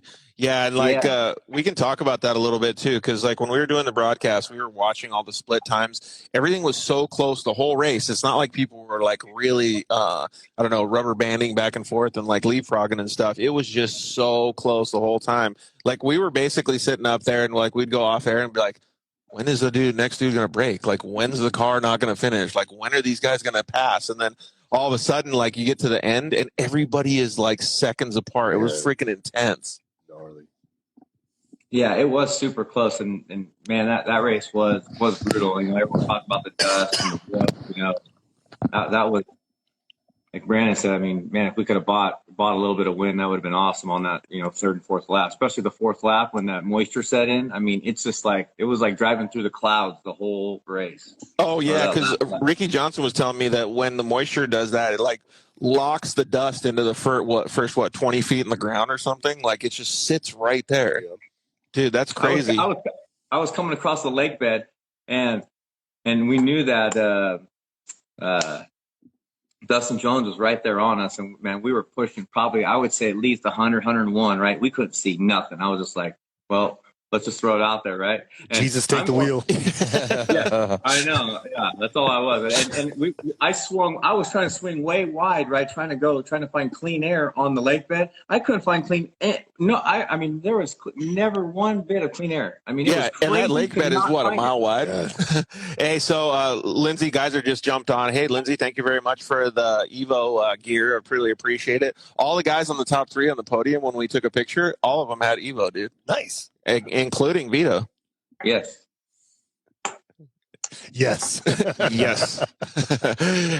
Hey, so take us through a little bit of the race that you guys had, because it sounded like you guys were pretty busy behind the wheel and in the passenger seat. Yeah, the race started out. We were able to get the whole shot on the second row. Phil and one other gentleman were on the front row. I'm going to say I don't know how far in it was, maybe 25, 30 miles in. I was able to get around Tim Field, I think it was. He had an issue with his car. And then not too far down the road, Phil had an issue, I believe, with a flat. And then from there, I mean, we just stayed out in front the entire race. So I don't know if physically we led the entire race to the finish line. It was back and forth for us actually on corrected time winning it. But I will tell you, that was a true learning race on trying to figure out the pace to run, never being out in front like that, especially for 300 something miles, right? Trying to establish a pace to keep your car alive and everyone else at bay, so that's a pretty good point to make, man. It's like, so what's happening inside the car? Are you guys getting information from your guys in the pits, or like, how are you guys managing all this stuff? Yeah, so the way we were doing it is that we were getting split times between us and all the rest of the racers at main pit, and we had somebody at one of the remote pits doing the same thing, and they were communicating it too. So when we were always pretty much in radio contact, where we were finding out the pace we were at, so that we didn't let anybody start creeping up on us too much. Was there any time when you were like, dude, I don't know if I can push the car any harder? Like, we're going pretty good. Well, that's what I was talking to my co-driver, and we were on that back section where like the shooting range is, and it's real trashy and the big whoops back there. And I was talking to my co-driver, I was like, man, I think this is where we're losing time. We need to pick it up, right? So we start picking it up a little bit, and we're just getting into the bottom of the car on every single whoop. I'm like, no, we're done. This is not gonna last, right? We're gonna push the car hard as we can right here, but that's it. And then we'll make it up where we feel more comfortable, right, on some of the washes and long stretches and more of the smaller whoop areas that have, you can put a little more rhythm in. Yeah, that's cool. Yeah, that's interesting to hear, though, because like he's only been doing it for a couple of years now, and he's already learning all of this stuff pretty quickly, man. You must have some good people around you to be able to soak this stuff up like a sponge. Yeah, no, I've been fortunate to be hanging around with some, pretty good group of guys, and I tend to ask a lot of questions, so. I know you might know a guy named Phil Blurton. I heard of him before. I've heard of him. Can we talk about the penalty, or did I miss it? No, yeah, you can talk about the penalty a little bit if you want, but I think our Camp 99, I think the thing is the same thing that we talked about with Wilkie. Like, when you go through situations like a race like this, like no matter what happens, you need to look at what is benefiting everybody, and all of the stuff that happened this weekend with every penalty. I mean, there was like almost hundreds of penalties. There was so many freaking penalties. It was ridiculous. All of that stuff is in mind to take care of the drivers and to make sure that they're trying to put together the best situation for the following year when they do the race. Like, it just is what it is. Yeah, no, I mean, the penalty is what it is, I think there's some valid points on both ends. I can go into it, but I don't know if that's really worth it at this point. Yeah, I don't think it is. I mean, you drove fantastic, dude. Like I told my team, we put in the work. The penalty had no bearing on how fast we're doing, how we were driving, and our outcome, right? The only the outcome it was is that we were disqualified, but to all the other racers, it didn't benefit us at one bit, right? It obviously affected us the most. My pit crew was just spot on. We chose to not chance our fuel and carry a little bit lighter weight of fuel throughout the race. And so we literally had 3 pit stops.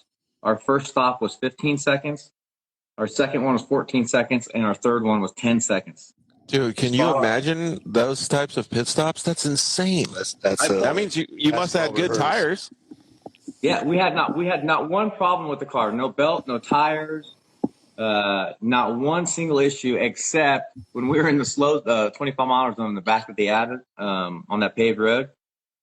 We were cruising along there, and I was drinking some water, just kind of relaxing it for a minute, and my foot's on the throttle, and the car just goes brrr. I'm like, oh no, not right now, And I switched the fuel pumps, thinking maybe it was a fuel pump issue, and it didn't come back alive. I was like, oh shoot, this thing is we're dead, right? I mean. So it didn't throw a check engine light. The dash was still lit. Everything was running. I just hit the start button again, fired right up, and kept going. Nice. So you just had to reset the computer, and you were good, huh?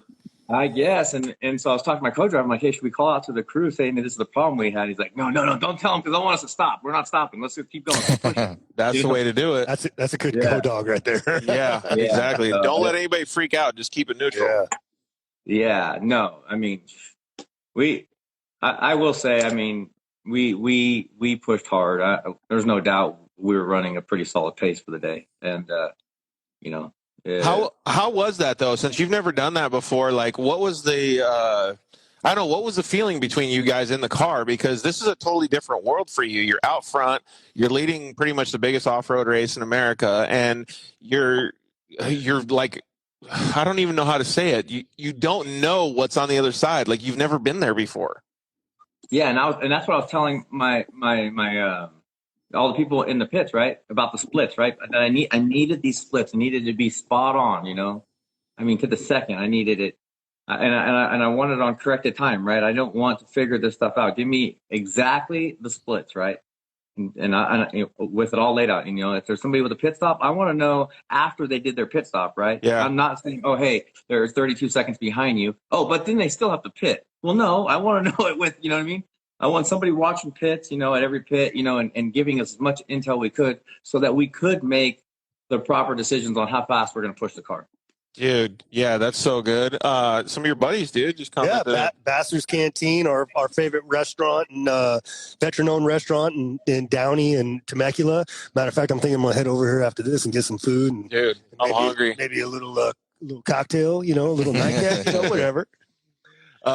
So leading from the front is definitely a hard thing to do, and keeping that lead is even harder. So you're managing the race the whole time. Give us a little bit of an understanding of what you're thinking going into the last lap, because you had Brandon Sims and Dustin Jones. I don't know what they want to say creeping up on you, but they were definitely giving you some pressure.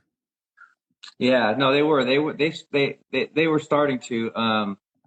The big issue on lap 4 was the lap traffic. And the dust, right? We just couldn't get through it fast enough. And even Dustin told me after the race, he's like, yeah, they were basically trying to follow me through, to cut through all these cars. I mean, and no disrespect to any of the other racers out there, but I felt like cars just don't move over. Like, you come up on somebody, you have the lights on them, you give them a siren, you wait, if waiting's necessary, right? For them to find the right spot to pull over, right? You do that, right? If not, you pull out, right?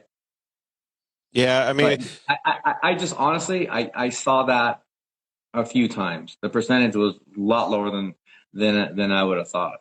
Well, let me tell you this though, dude, and because this is, I'm not giving you professional advice because I'm not a desert racer, but I have a little bit of experience in understanding this, and these guys can back me up. But once you start seeing this more over the next couple of years, you guys will understand that you and your co-driver can make different decisions to be able to benefit you guys more. The amount of videos that I got from personal racers and drivers on my phone of them nerfing somebody else getting nerfed, somebody getting nerfed actually into a rollover or off the track was insane. Like, it doesn't just happen to you. It happens to pretty much every single person on the course. Like, it's crazy, right? Like, and I don't know any super good way to get around it. I don't know if these guys do. I mean, it's just one thing about desert racing. That's the way it is. As somebody that has a couple desert races, and we race a big slow vehicle and we get passed all the time, there's two things that are always against us. We can't hear sirens, and once we do hear, we want to get out of your way. Last thing I want to do is be in somebody's way, but it takes me a long time to get my vehicle stopped. Yeah. So, and I just can't drive off the course and risk getting a flat. So I really want to get out of your way. I just need that second more than what you want to wait to get out of your way. Yeah, and I think that's we're everybody. not very patient, So, I mean, Yeah, no, and I get it. We think we're patient. So I think when we totally get it. I get it. I totally get it. It's just when you're having these guys starting to start make ground on you, right? I mean, every second counts, right? Every second counts, and that's the deal though, is like when you're in second and you can manage that better because you're pushing the other person. Like, that's the benefit, right? That's why 90% of these guys will tell you that they don't want to lead the race unless they have completely clean air. And then when they have completely clean air, it only lasts for one lap in a loop race, and then you're right back in it again. So, what's the benefit? You got to just completely change your whole race strategy. But I'm glad that you're learning it, dude. It's so sick. Yeah, and that's what we're trying to do. And honestly, I hate saying it, but if you take out the disqualification, but we would have won the race. We cost ourselves the race because we missed the reroute in the dust, and we took the old route. Oh, see, there you go. So all of these things, dude, like, they didn't catch us. They didn't. I mean, they did make up some ground, in some of the traffic situations we had, but where they made up the time to win the race was us missing the reroute. We actually did, and by the time we figured out we were missed the reroute, too late. It was too late. We're not turning back around, coming back down, and potentially going the wrong way if somebody else missed the reroute, right? I'm not going to go head on with traffic. I stayed on the reroute, through the hole, up the hill, back down and around, so that I didn't ever, have the chance, of going head on with another car, right? That could have exactly. missed the reroute too. Yeah, so, exactly. I was committed. Once you're in it, I had to stay in it. Yeah, so, and Phil Gordon just jumped on it. He said, "Yeah, the leader is the snowplow." And Caden Mack said he agrees with it. Phil's usually a slow snowplow. But yeah, I mean, it is what it is, right? And so, again, besides the DQ, dude, I couldn't be more pumped for you. I said it a million times on the broadcast, how rad it is for somebody to be able to, get into UTV and start performing as well as you are, dude. It doesn't happen all the time. So in the next couple of years, you're going to realize that none of this stuff matters because your program is going to elevate like you've never seen. Yeah, exactly. Yeah. No, I appreciate it. I mean, I believe there's we're losing a little bit of audio from Vito. I don't know if it's going to drop off or not, but we put a ton of effort into our prep, and and so I mean it shows, right? We don't DNF races. I mean, every race we complete. We've had a few tough races, but this year, I mean, for first full year we came out strong. Legacy Prump race, we come out and we won it right out of the gate, right? And after that, we went into Parker for the Best of Desert race, and we finished fifth. Right out of the gate, we got top five, and then we went to Silver State, and I think we got sixth. Vegas to Reno, we did terrible because we broke about everything in the rear of the car, but and we spent 12 and a half hours out there and we finished the race. Nice.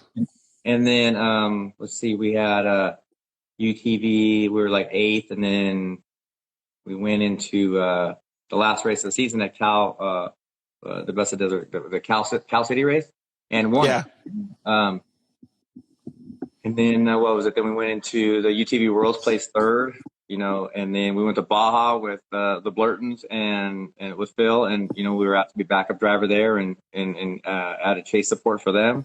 which was just an awesome opportunity. Learned a ton down there, and then I can only imagine. Yeah, I mean, it was awesome. I mean, great family, great people. Senior's a great guy. The whole crew were really fun to be around. So one of the things that I was thinking is obviously we had to talk about you at the UTV World Championship because you were doing well. And I kept thinking in my head, like, if the announcers on the broadcast have to figure out your last name because it's hard to pronounce, you fucking made it, because that means that they're talking about They're you. talking about you. For real. Yeah, like that's sick, dude. And by the way, it's Renuyo. So perfect. Nailed it, dude. I'm sure my wife helped you fix that a few times. Oh my God, you should see the Instagram messages. I bet. She hooked me up though. But yeah, so what's on the roster for? You got 1 minute. What's on the roster for the coming season? 22. Well, we're going into Parker, right? We're gonna run probably full season Best of Desert, and I'm on the fence if I'm gonna go back to the Mint or not, and or UTV World. But for right now, it's the Mint and King of the Hammers. Oh, okay, cool, man. That sounds like a pretty good roster for you to do. And I guarantee if anybody's looking for either a fill-in driver or a driver to do a stint in any of those Mexico races, I bet you this guy would go. Vito's a man. I'll do it. All right, homie. Right well, dude, then the tacos down there are delicious, so you won't be missing out. But yeah, dude. So along with these guys, I think they both say congratulations on being such a good sport about everything, and congratulations on your drive. All right, man. Thank you. Appreciate it. Good job. All right, homie. We'll see you later. All right. All right, let's get Caden Mack on here. Caden McCachran had a fantastic day as well as a interesting, emotional day. Caden Mack, what's up, dude? How are you? Pretty good. How are you guys? Hey, we're doing awesome, and I kept telling all the other drivers here, I'm with the Warfighter guys, and they got Doom Buggy right behind us. You would not want this car behind you in a race, dude. No thanks. I can see it's got some kind of artillery on the top. I don't know. You're not trying to have this guy follow you? No thanks. Hey, so you guys had a really, really awesome race. I mean, there was tons of drama. There was all kinds of different things that happened. But first and foremost, I want to tell you and your dad, you can relay the message to him. It was one of the most humbling and best off-road experiences that I have seen, along with everybody in the off-road community. So kudos to you and your dad for giving all of that love back to the community. Yeah, thank you, George. It was definitely an emotional experience, and the highs and lows of racing. That's a perfect example of the highs and the lows, because yes, the whole thing with Luke happened and we won the race. So you got a really high point and a really low point. So trying to blend those together and is a mixture of emotions.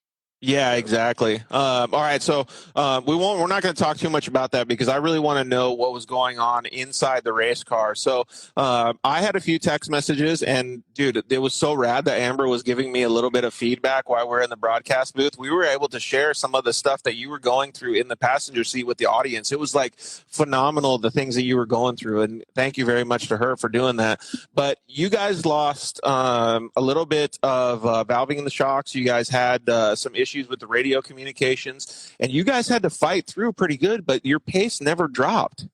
Yeah, it was a tough race, and I'm just the co-rider, so I'm just sitting there, and all those challenges are more on my dad's behalf. He has to deal with them, and that just proves how skillful of a racer he is and how experienced he is. He can he can deal with all the adversity and still win the race. But our Mint 400, my Mint 400 actually started on Friday with the limited race. I was asked earlier in the week to drive with Jagged X again at the Mint. Oh, cool. Plan was to do the first 2 laps. We started last of the turbo UTVs and worked our way through a little bit of the pack, and then actually had a motor failure at mile 40. So that was a short race, but it was good to come back in the big race. Oh, okay, cool. So that's why I didn't see Caden. I talked to Brandon Schuler right at the Polaris party, and he's just like, yeah, I think we're starting dead last. I registered 12 hours ago. I wasn't sure we were going to do this. Oh, that's crazy. Well, that's cool that you got the opportunity. Honestly, man, I didn't even know that. Yeah, I don't know. It was kind of late and a bunch of things were happening at once. So, I didn't keep it a secret for any reason, but, it just didn't maybe have a release. But, I'm super fortunate they asked me. It was my first UTV race in the States. And, going into it, I have all this knowledge of Mexico and being able to pre-run and all these advantages you can give yourself. And going into the Mint, you don't really have many advantages you can give yourself. So yeah, the plan was to hammer down, drive a smart race, and unfortunately we had that failure at 40. But it's what it is. It's racing. Yeah, exactly. Before you did like just those 40 miles, how did you get feel on the track? Was it pretty good? Oh yeah, it was great. I have a lot of less than a month ago I drove that car for 19 hours. So me and her are really in tune with each other, and yeah, it was good. Car's pretty damn fast, and I wish we could have gone a little further and shown some people what we can do, but it is what it is. Yeah, exactly. And plus, it's kind of like it would have been like pre-running for him for the next day when he gets into the truck with Dad. Wouldn't have been the only person that did that. Yeah, exactly. It's a really smart idea to try to get some seat time in that limited race to go win the big race. Yeah, for sure. All right, well, take us through your weekend a little bit because you had 2 days then. That's pretty cool, man. And thank you for letting us know about the UTV stuff. Yeah, actually, my weekend started on Wednesday. We went to the Mad Media or the Mint 400 Dinner of Champions things with my dad. This was the first year I was invited to go to that, which is a pretty cool little restaurant downtown Vegas. It was a cool experience. Thursday was Tech and Contingency, and I had my Polaris, my Works RS1, just won the championship down there with the #1 plate on it downtown. So it was cool to be. Dude, that's pretty rad. Yeah, it was cool, and that was in the BF Goodrich tent, so I'm sure a lot of people saw it. Tech Friday morning, race to the limited race with the Jagged X team and the Polaris Razor. Again, that didn't go exactly as planned, and then Saturday morning came around, and man, that was the day we were all looking forward to, right? The big and limited race, the Mint 400, one of the biggest races in the States for off road, possibly the biggest of our genre of off road, and yeah, dude, it was cool to see the what do they call it, like the driver meet and greet or whatever in front of the BF Goodrich pits where you could go down on the track and see all the trophy trucks and get like up front and up close. Did you see that? Yeah, the walk. What was it called? Yeah, the driver walk. Yeah, Walk of Fame or something. And that's actually kind of funny. We were sitting there, and whenever they pull you on a staging, and we got sitting staging. Sorry, I'm speeding here. Turned around and like started like messing with the GoPros to make sure they were all in the right setting. And as soon as I turned around back from my seat, I'm like, there's like 400 people here. And I was like, where did they all come from? It was crazy. Yeah. People at my door. It was insane to me. I was like, that's cool though. I mean, it really brings a fan in because you can't really get access to these trucks very easily. A lot of people are very secretive of what they have. And for the Mint 400 to do that every year is pretty damn cool. And, just thinking of me, it's like awesome experience because a lot of those people I talk to, they've really never been to an off-road race or definitely haven't been that close to a truck. And they're asking the questions, how much power does it have? How fast does it go? It's just cool to give people that experience. How high can you jump? Yeah, exactly. Rusty just came in. It's called the grid walk. Yeah, the grid walk. Okay. Yeah. But so like I was talking about this and I was saying to the other guys, I was like, no other form of motorsports, or rarely, I guess you could say, I don't want to say no, gets that. Like you can't go down really and like all the fans be swarming around F1 cars. You can't do that. And that so when I saw that, I was like, that is the coolest thing ever. I mean, it only lasted for 20, 30 minutes, but I was like, this has got to be a totally different level for all these drivers to be able to see and shake hands. Like how cool. Exactly. Yeah. Just the engagement you can get with the fans in that short time, you can let, the kids sit in the truck or, look at the GPS and they're just like, there's all these switches and gauges, and they're probably just like flustered with how much stuff there is. But yeah, you let a kid sit in there, he just presses all the wrong buttons. Yeah, exactly. Yeah. So that was cool, and then it's time to put your race face on. Yep. And luckily for me, it was just co-driver seat, which in my mind isn't that important, but a lot of people think it's really important, and I guess it is important. You're my dad's so experienced; it's super easy to ride with him, and I've told everyone, we have a lot of different co-drivers in that truck. And I tell everyone that gets in that truck, man, he's so experienced. Like, just let him do what he does. He's done this forever, and he's really good at it. So, you kind of just sit down and shut up and go for a ride. But, there's always, another set of eyes and being able to look further ahead on the course and all that stuff. So are you even calling stuff out on the GPS or anything? There's times we're in the dust, but then you're in the dust and the road's straight, but you don't really want to drive off the GPS. It's not safe, and some people do that, and it's not in our forte to do that just because there's so many hit a rock, hit a ditch. Right. There's photographers out there. You don't want to do that. So a little bit, the road's straight, the road's a little left, all that stuff. But Mint 400's a no pre-run race, so we don't have notes or anything.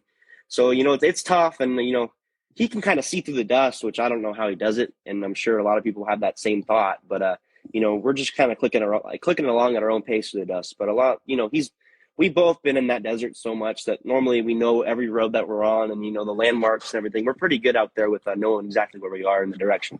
Oh, Dirt Rocket actually mentioned something that we were talking about on the broadcast. Did you have to practice changing the tires because they're so heavy? This is a really funny story. And so 2020 Vegas to Reno, my first time being invited or forcing my way into the right seat in the trophy truck. It's kind of happened, super quick. And I didn't practice one tire change for that race. We got to mile 120 or something. No problems to mile 120. And then all of a sudden the tire pressure alarm goes off, right rear flat or left rear flat. And it's like, well, it's time to do or die. So I got out and changed it. And, looking back at the GoPro, too, I think it was like a minute 40 or just under a minute 40. So I kind of stuck with that plan, no practice and just wing it. And luckily we had no flats on BF tires this race. So, that saved us in this race. But no, I didn't practice very much. I've been around it all my life, and I've witnessed it so much that, it's burned into my memory pretty well. Hey, how heavy are those things anyways? Like, how heavy is a tire combo and wheel combo? So I've weighed one of our BFG tires on a Vision wheel on a scale here, and it was 125 exact. So a lot of people say 140, but they are a little lighter than that. I've watched Erica Sachs. I don't know what her new name is. Yeah. But I've watched Erica Sachs and Sarah Price freaking, tag team one of those things. And it's like, they're heavy. Yeah. Now, Caden, now we talked to you and your dad, and I thought it was kind of funny that your dad's like, honestly, I've done this race since 1980. I know every road out here. Really what I'm struggling with is to make sure that I'm not so cocky that I know, like, okay, I know where I'm turning here, because they always do change the course just a little bit. Anything like that? Stay left. Yeah, absolutely. You think you know where you're going, and it's the exact time that you don't, and you're going to mess up and go down the wrong road and lose time. There wasn't, this course was different than previous courses, as you guys know. There were a lot of fast straights into, 90 or 100 degree or even 180 degree corners. And some of those, you got to get them slowed down for, because in the trophy truck, you're coming down at, 120, 130 miles an hour. So, you got to make sure he knows that they're coming up. But he's so good. He knows that they're coming up. But, put it in the head. Put it in his mind that they're coming up. It's a good idea to do. Now, on an emotional level for your dad, I mean, this was kind of like a full family deal here, because Amber rode with him for qualifying, and then his son jumped in for the actual race. That's so cool. What was that like? Yeah, it's like, start sign the dog up, sign the grandpa, start signing everybody up, because everybody can get in this truck. But it's honestly awesome. Just shows how, especially how racing in general, off-road racing, and even our little program we have here is very family. Amber manages all the stuff for the race team. Lachero, our mechanic, and his son, they prep the race truck. It's father and son that preps the race truck. It's father and son that race the race truck. It's boyfriend and girlfriend that qualify the race truck, and it's mother and daughter that chase the race truck. It's very family, and I'm sure everybody can relate to that with off-road. Oh yeah, it's all family, and it's great for it to be a little small niche group, because we all know each other really well. Dude, that is super cool, man. Like, I love that vibe so much. It makes me feel like everybody is working for the same thing, and they're all emotionally invested. Yeah, it's kind of like a lot of people say, oh man, you and your dad in the race truck, I've seen you guys together. You guys not argue, but try to make each other better. Maybe that's a better way to say it. But when you put us both in the same race truck, and we're both of our heads are aimed at one goal, there's no problems, and we're both aimed at that one goal, and nothing's going to stop us from getting that goal. And I think that's an awesome way to do it, just because and we've two minds that think alike. Exactly. We've talked to you, and I both have talked to Rob a little bit, Rob McCackern, and he's told us that he goes, Caden does think a lot differently than I do. They have some similarities, but that would be super cool to, like, I don't know. It's like one of those superhero things. You combine the powers. Yeah, combine the powers. Yeah. He's got me beat on the overall for sure. I mean, he's definitely a better race car driver than me. Don't let him hear that. But, putting both of our minds together, and even if it's one thing and you're both achieving that one thing, but you have two different ways of looking at it, you could put those the best of those two worlds together and make a really good way to achieve that goal. And I think that's an awesome dynamic, to be honest. And a lot of people don't have that. My man, he's definitely got a little more experience than you, and you are well on your way. Oh, absolutely. Well on your way. Hey, has he ever told you before, like, yeah, you know what, Caden? I'm going to do that. Good job, man. I'll take your advice. Good call. Maybe he's taken the advice. He has never told me that. Absolutely not. And there will never be a day. Oh my God. It goes the same way back to me. If he tells me something and I do it, I won't tell him he was right, but he was right. Oh, so you guys really are like. Absolutely, yeah. We're very similar, and even I see it in like photos or videos of us. Like we're doing the same like hand motions, or our heads are both like in the same angle. It's really weird when I like look at some of us, the photos of us together. Like we're very similar, and we talk the same, and we Yeah. hand motions are similar. It's kind of freaks me out. Yeah, I mean, that's the way it is, father-son relationship. Yeah. But hey, man, so let's get back to the racing portion of it. Like, you guys did a fantastic job, and you guys did have your issues on the track. And again, thank you, Amber, for communicating those to us, because it was fantastic to be able to show the audience and everybody what was going on truly in the racing racing team during that time. But you guys had. Did you guys have any slow pit stops? What did the team have to do to help you guys get through these things? So yeah, right off the start, we lined up next to that big red bullet Harley Letner in that Herbst truck, and you're looking over there, and that truck's got a big motor in it, and you're not nervous, but went off the line. He beat us out of the line. It was kind of expected, but you always want to beat him out of the line. And then unfortunately, dude, he threw it into that corner so hard. Yeah, I saw it, George. Don't worry. That first jump, he went kind of far. Yeah, he did. Jumped over us. It was kind of a little scary, but after that, he maybe mile 7 or so. We were sitting in his dust, and it was like, man, this is horrible. But I said anything can happen, and I told my dad anything can happen, and he knows that. But I just put it in his head again. And mile 7, he was pulled over on the side of the road, and from there we had a minute or a minute and a half of free air ahead of us. And we really never were in Luke's dust. Sometimes we catch whiffs of it. Coming around lap 2, still just kind of seeing how the cards played and seeing how everything stacked up. Our pit stops, we pitted twice on lap 2 and 3. Both, I know for sure one of the times it was under like 26 seconds or something, and that's a big advantage to these races when they come down to seconds like that. But it was everybody did their job really well, and I'm proud of everybody, and I'm sure my dad could say the same thing. And everybody, when it was time to execute, they executed, they did their job, and that's what makes us winners right now, I guess.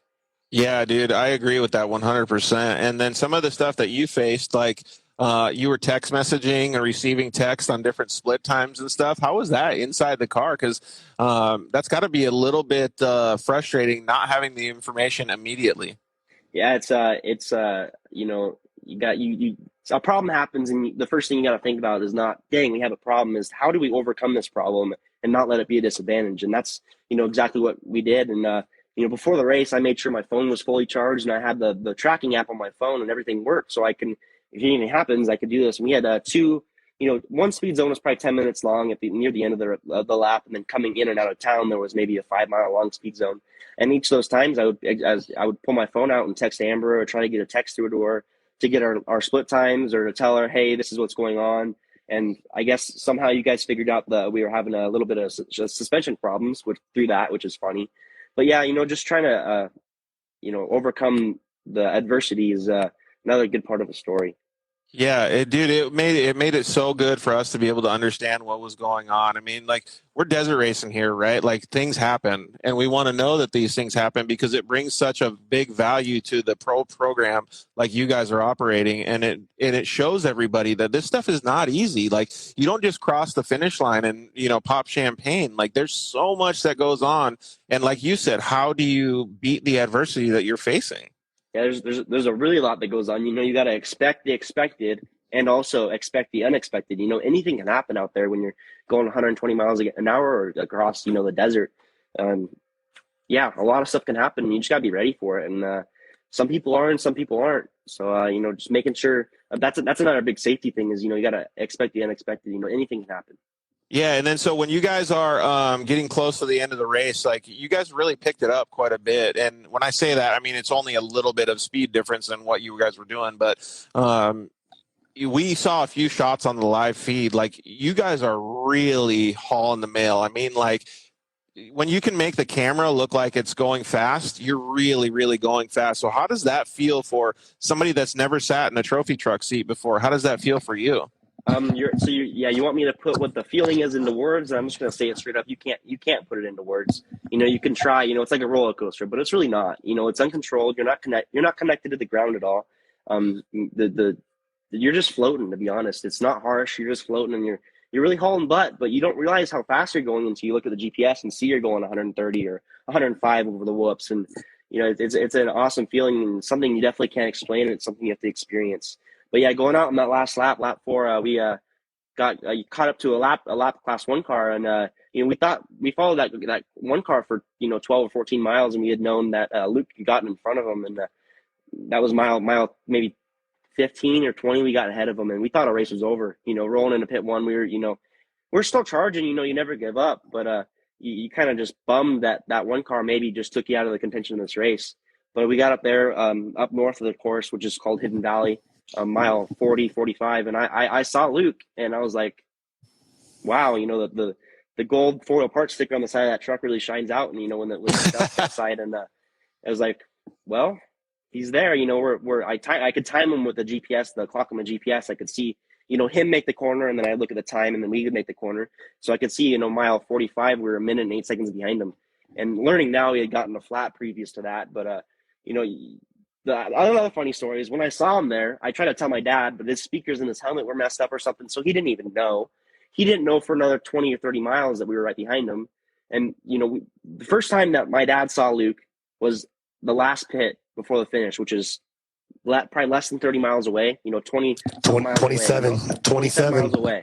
So he only knew Luke was there, and he had a shot at winning the race for 27 miles. I had known for 50 or something, but I couldn't get the message across to him because he didn't have, something in his helmet was messed up. And that's insane to me because we were charging through the dust and really trying to make time. And as soon as we see him, he's stuck behind lap traffic, and there's kind of luck there with the lap traffic and how the dust plays, but we were the lucky ones, I guess, and we were able to close up on them. And then that speed zone coming into the last maybe 15 or 10 miles of the finish, we were again there was a 1 car, Luke and us all separated by the same amount. And by the end of the speed zone, Luke had got caught up to that 1 car a little bit, and the 1 car let Luke by, and we didn't think that 1 car knew we were coming at all.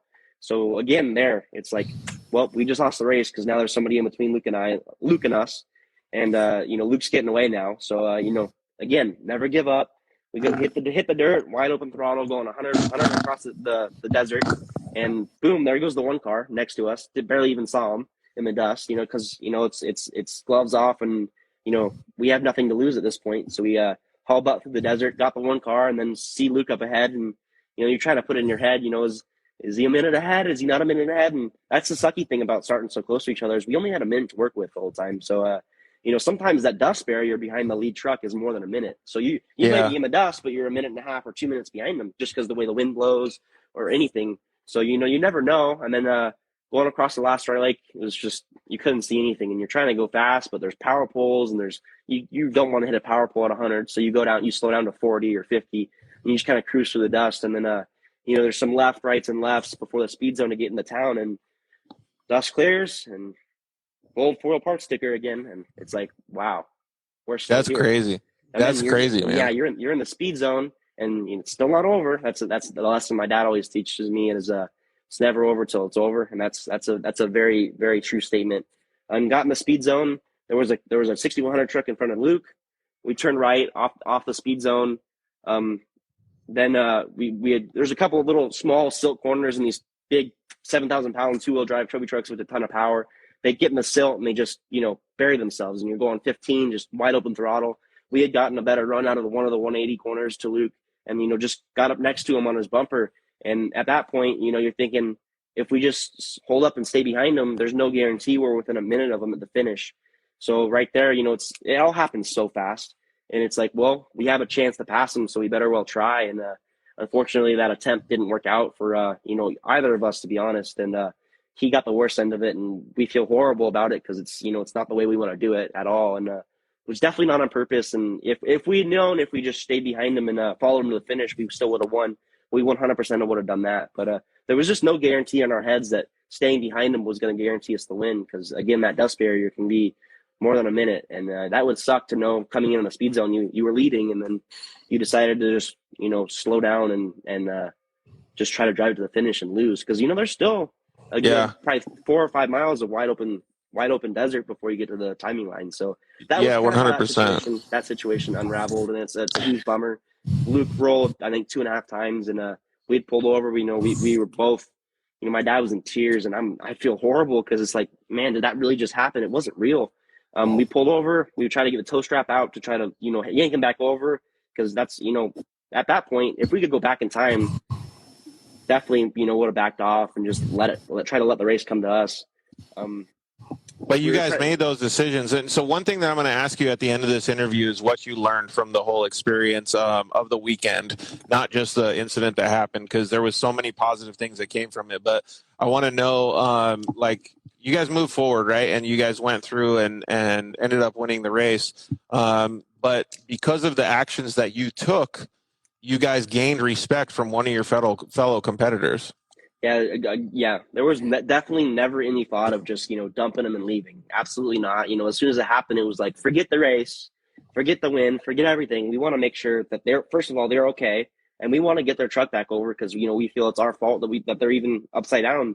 So, we got out, made sure they were okay, tried to hook the tow strap out. And then at that point, Luke had calmed down. He wasn't ecstatic or mad or anything. He was just, a lot of things were happening at the one time. Luke had calmed down and started pushing my dad back towards the truck to get back in because, Luke wanted us to win because he had known, I guess, going through the speed zone that we were right there and had the win on time. So Luke was pushing him back in the truck, which is kind of funny looking back at it. I was basically like, well, I guess that's our, that's our choice. We got to get back in and finish and, kind of deal with it later, I guess. But on the previous couple days after that, you just keep thinking about it. And yeah, you think all the lessons you learned, but we wouldn't have ever done anything different. That was what, if it happened again, we'd do the same thing. Yeah. Not the, try to not make the contact part, but if it ever happened, that's not just because it was Luke. It was to if it was anybody. Yeah.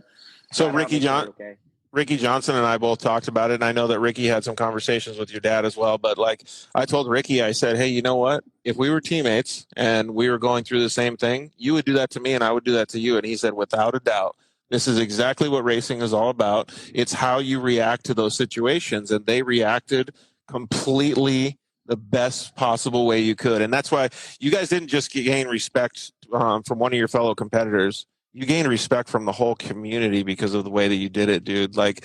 It was so cool. It's clearly cool that you guys won the race. That you guys did what you did made everybody feel like they won the race with you.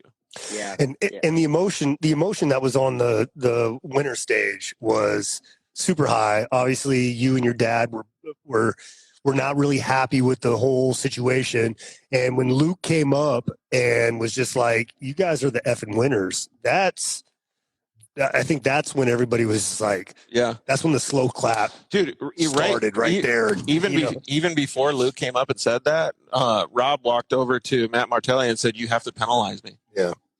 I don't feel good about this. You know what I mean? And then all of this stuff unfolded after that. I mean, dude, I can't even say how happy I am with the way that you guys reacted.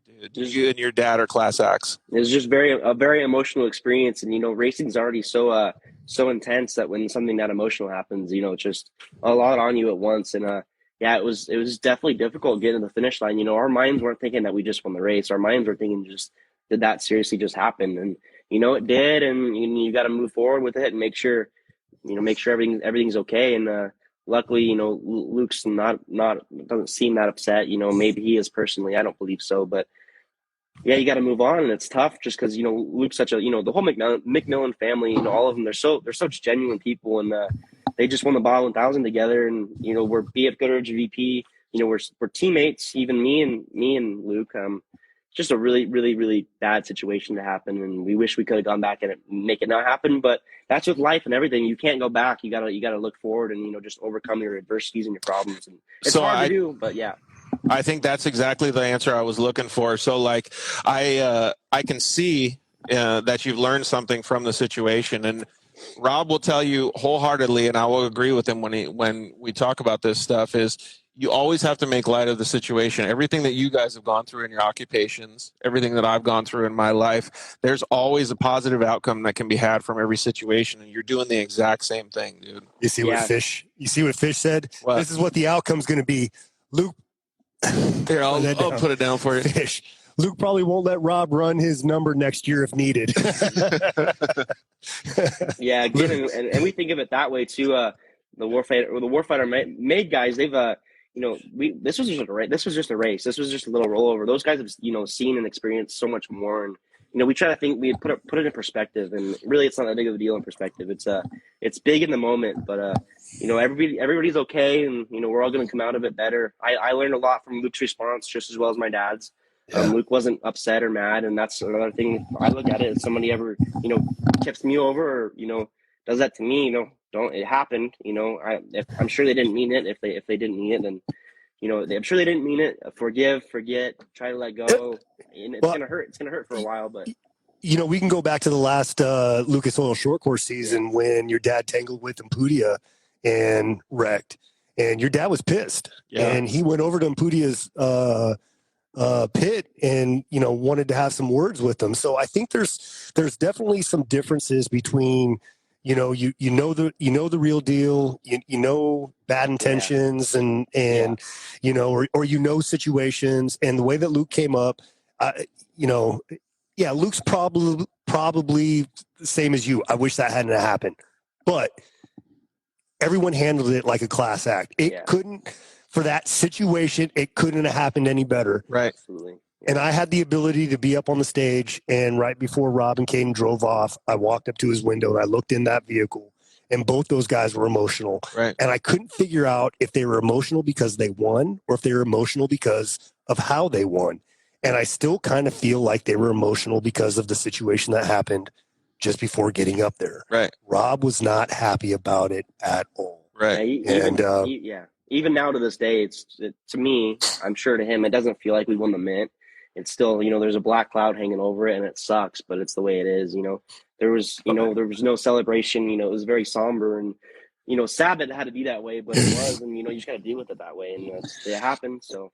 Well, I think you guys won the mint. Yeah, and I'm glad you guys. I will agree with that. I think you guys won the mint, man. You and your dad have also won the hearts of like everybody in the off-road community. If you weren't a fan of Caden and Rob McCachran, now you definitely are. And the way that you guys handled the situation, it couldn't have been done any better. Oh, the Red Bullet Harley Letner just joined us too. I was wondering if that was the Harley Letner. Yeah, there you go. But yeah, so I heard that guy's fast. He's pretty freaking fast. Yeah, exactly. And actually, he was one of the very first guys we ever met when we started Warfighter Made. Oh, really? And he had he had an Ultra 4. I wasn't there, but he put Brian Meyer, our co-founder, in the vehicle and had a conversation with him and stuff. That's super cool. Almost 10 years ago. So yeah, I wanted to I didn't want to spend too much time, but thank you very much for opening up about all that, Caden. I really appreciate it. So one of the things that I wanted to ask you though is what's on the roster for 2022, man? Because it seems like you've had a fantastic year yourself. Obviously, your dad's had a good year as well. But let's talk about you. I guess 2022 for me, I'll just summarize it with 3 words. It's gonna be bigger, faster, stronger. So hopefully more races. I'm sure a lot of races. More miles, more adventure. That's how I'm gonna summarize that one up. So definitely more adventure. So stay tuned to what that has to hold. But it'll be good. Hell yeah, dude, we can't wait to see you just out there kicking ass and man, just having a whole bunch of fun out there. So I want to point out one more similarity between Rob and Caden. Yeah. When you meet these guys in person, they are the quietest, most almost awkward people in the world. But as soon as you get them talking about racing, they're just like, well, dude, that's what I was telling Amber. I was like, Amber, Caden and Rob are so fantastic at talking about racing. Like, can we do it more often? And she's like, you can try. I was like, oh, dude, here we go. There's one thing that's in our minds constantly. It's not eating. It's not having fun. It's racing. It's just racing in our minds, constantly in and out racing. I've met Caden 7 or 8 times, and I've seen him smile more in this freaking interview than I've ever seen him smile. It's about racing. It's about racing. I like racing. Yep. Okay. Hey, all right. So let's talk about something other than racing. What's your favorite food to eat after you get done winning the Mint 400? So, what was my favorite food, or what did I eat? I ate a Del Combo burrito. I don't know if it's my favorite food. Yeah, we got home and it was sitting on the table, so I'm like, I'll help myself. It was probably, I don't know, I think I took a shower before I ate it, so it was a little old, maybe a little cold, but still tasted good. My favorite food to eat after a race, man. I'll eat anything. I like food. I'll eat anything. So Del Combo burrito is a pretty good choice, though. Right on, dude. Hey, well, yeah, you did a fantastic job all year, man. I really think that you have a bright future ahead of you, and I want to thank you for being such a good person to speak with and giving the Dirt Life some of your time. Hell yeah, Thank you. Caden. Of course, you guys do an awesome job. And Thank you, it was dude. really good to watch the live video today. I was watching it at work. I was watching the live video, and the live stream from the Mint. The live stream. Sorry, and that production's awesome every year, and gets better and better. And you can kind of time it just to see where we can see Luke and us go through, and it's really cool to see that coverage, and that's what the sport needs to grow is the coverage, and that's all. It's all good stuff.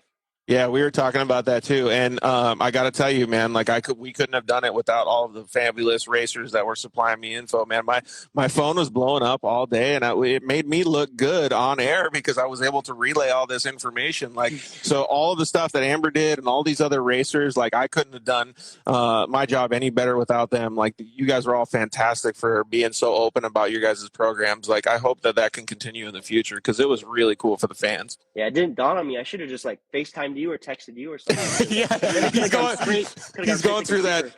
Yeah, he's going through that slow zone or whatever, and he's like, "Hey, what's up? Yeah. What are you doing?" So my dad's over here. He's just going 100 miles an hour. Yeah. All right, buddy. Well, thank you very much for everything, dude. And please tell the family we said hello and congratulations. All right. All right. We'll see you later, buddy. Later, bud. See you, dude. All right. Class act to the nth degree, right? Man, can I just say that this old 50-year-old son of a bitch who just finished the Mint 400 on a dirt bike with one freaking leg has been trying to stay awake this entire time. I looked over at him a couple times, and all of a sudden he'd see me looking at him, he'd go, he's like snoring over there. All right. Well, I do want to say I would like to talk about like the final stuff and all of the good stuff that happened for you guys this weekend because we didn't get enough time before the Wells came on. But give us an overall. No, we had a great time. Alex, who I just saw checked in, was captain of Beefy. He ended up going checkers to checkers. Yep. We had Joe Contreras, Giuseppe, who's the team captain for Flyer 22. He was able to rotate out with Doug, who's he's a commander in the Navy, retired pilot. And those guys, and Danny got in, and then Stoner, who's a single leg amputee, they all took Flyer. We actually, in that bottleneck, they got caught up. They stopped to tow somebody out, ended up in a weird angle, starved the fuel pumps, couldn't get started, didn't want to get back down onto the road to flat because they were afraid if it didn't start, they would have created the the bottleneck. So they sat there trying to get the thing started, rocking it, whatever. Finally, somebody ran over with a jump pack. Flyer 22 started up. They got off. They took off just as Beefy was pulling up behind them. Oh, dang. So I may or may not have gotten on text and gave some team orders to stay together and whatnot. Because like I was saying, they were radioing in on Beefy that they were critically low on fuel. Oh. I'm like, no, bro. Sending unit that was created by the lowest bidder. You have plenty. Don't worry about it. Keep trucking. But you stare at the gauge, you know, and that gauge starts mind effing you.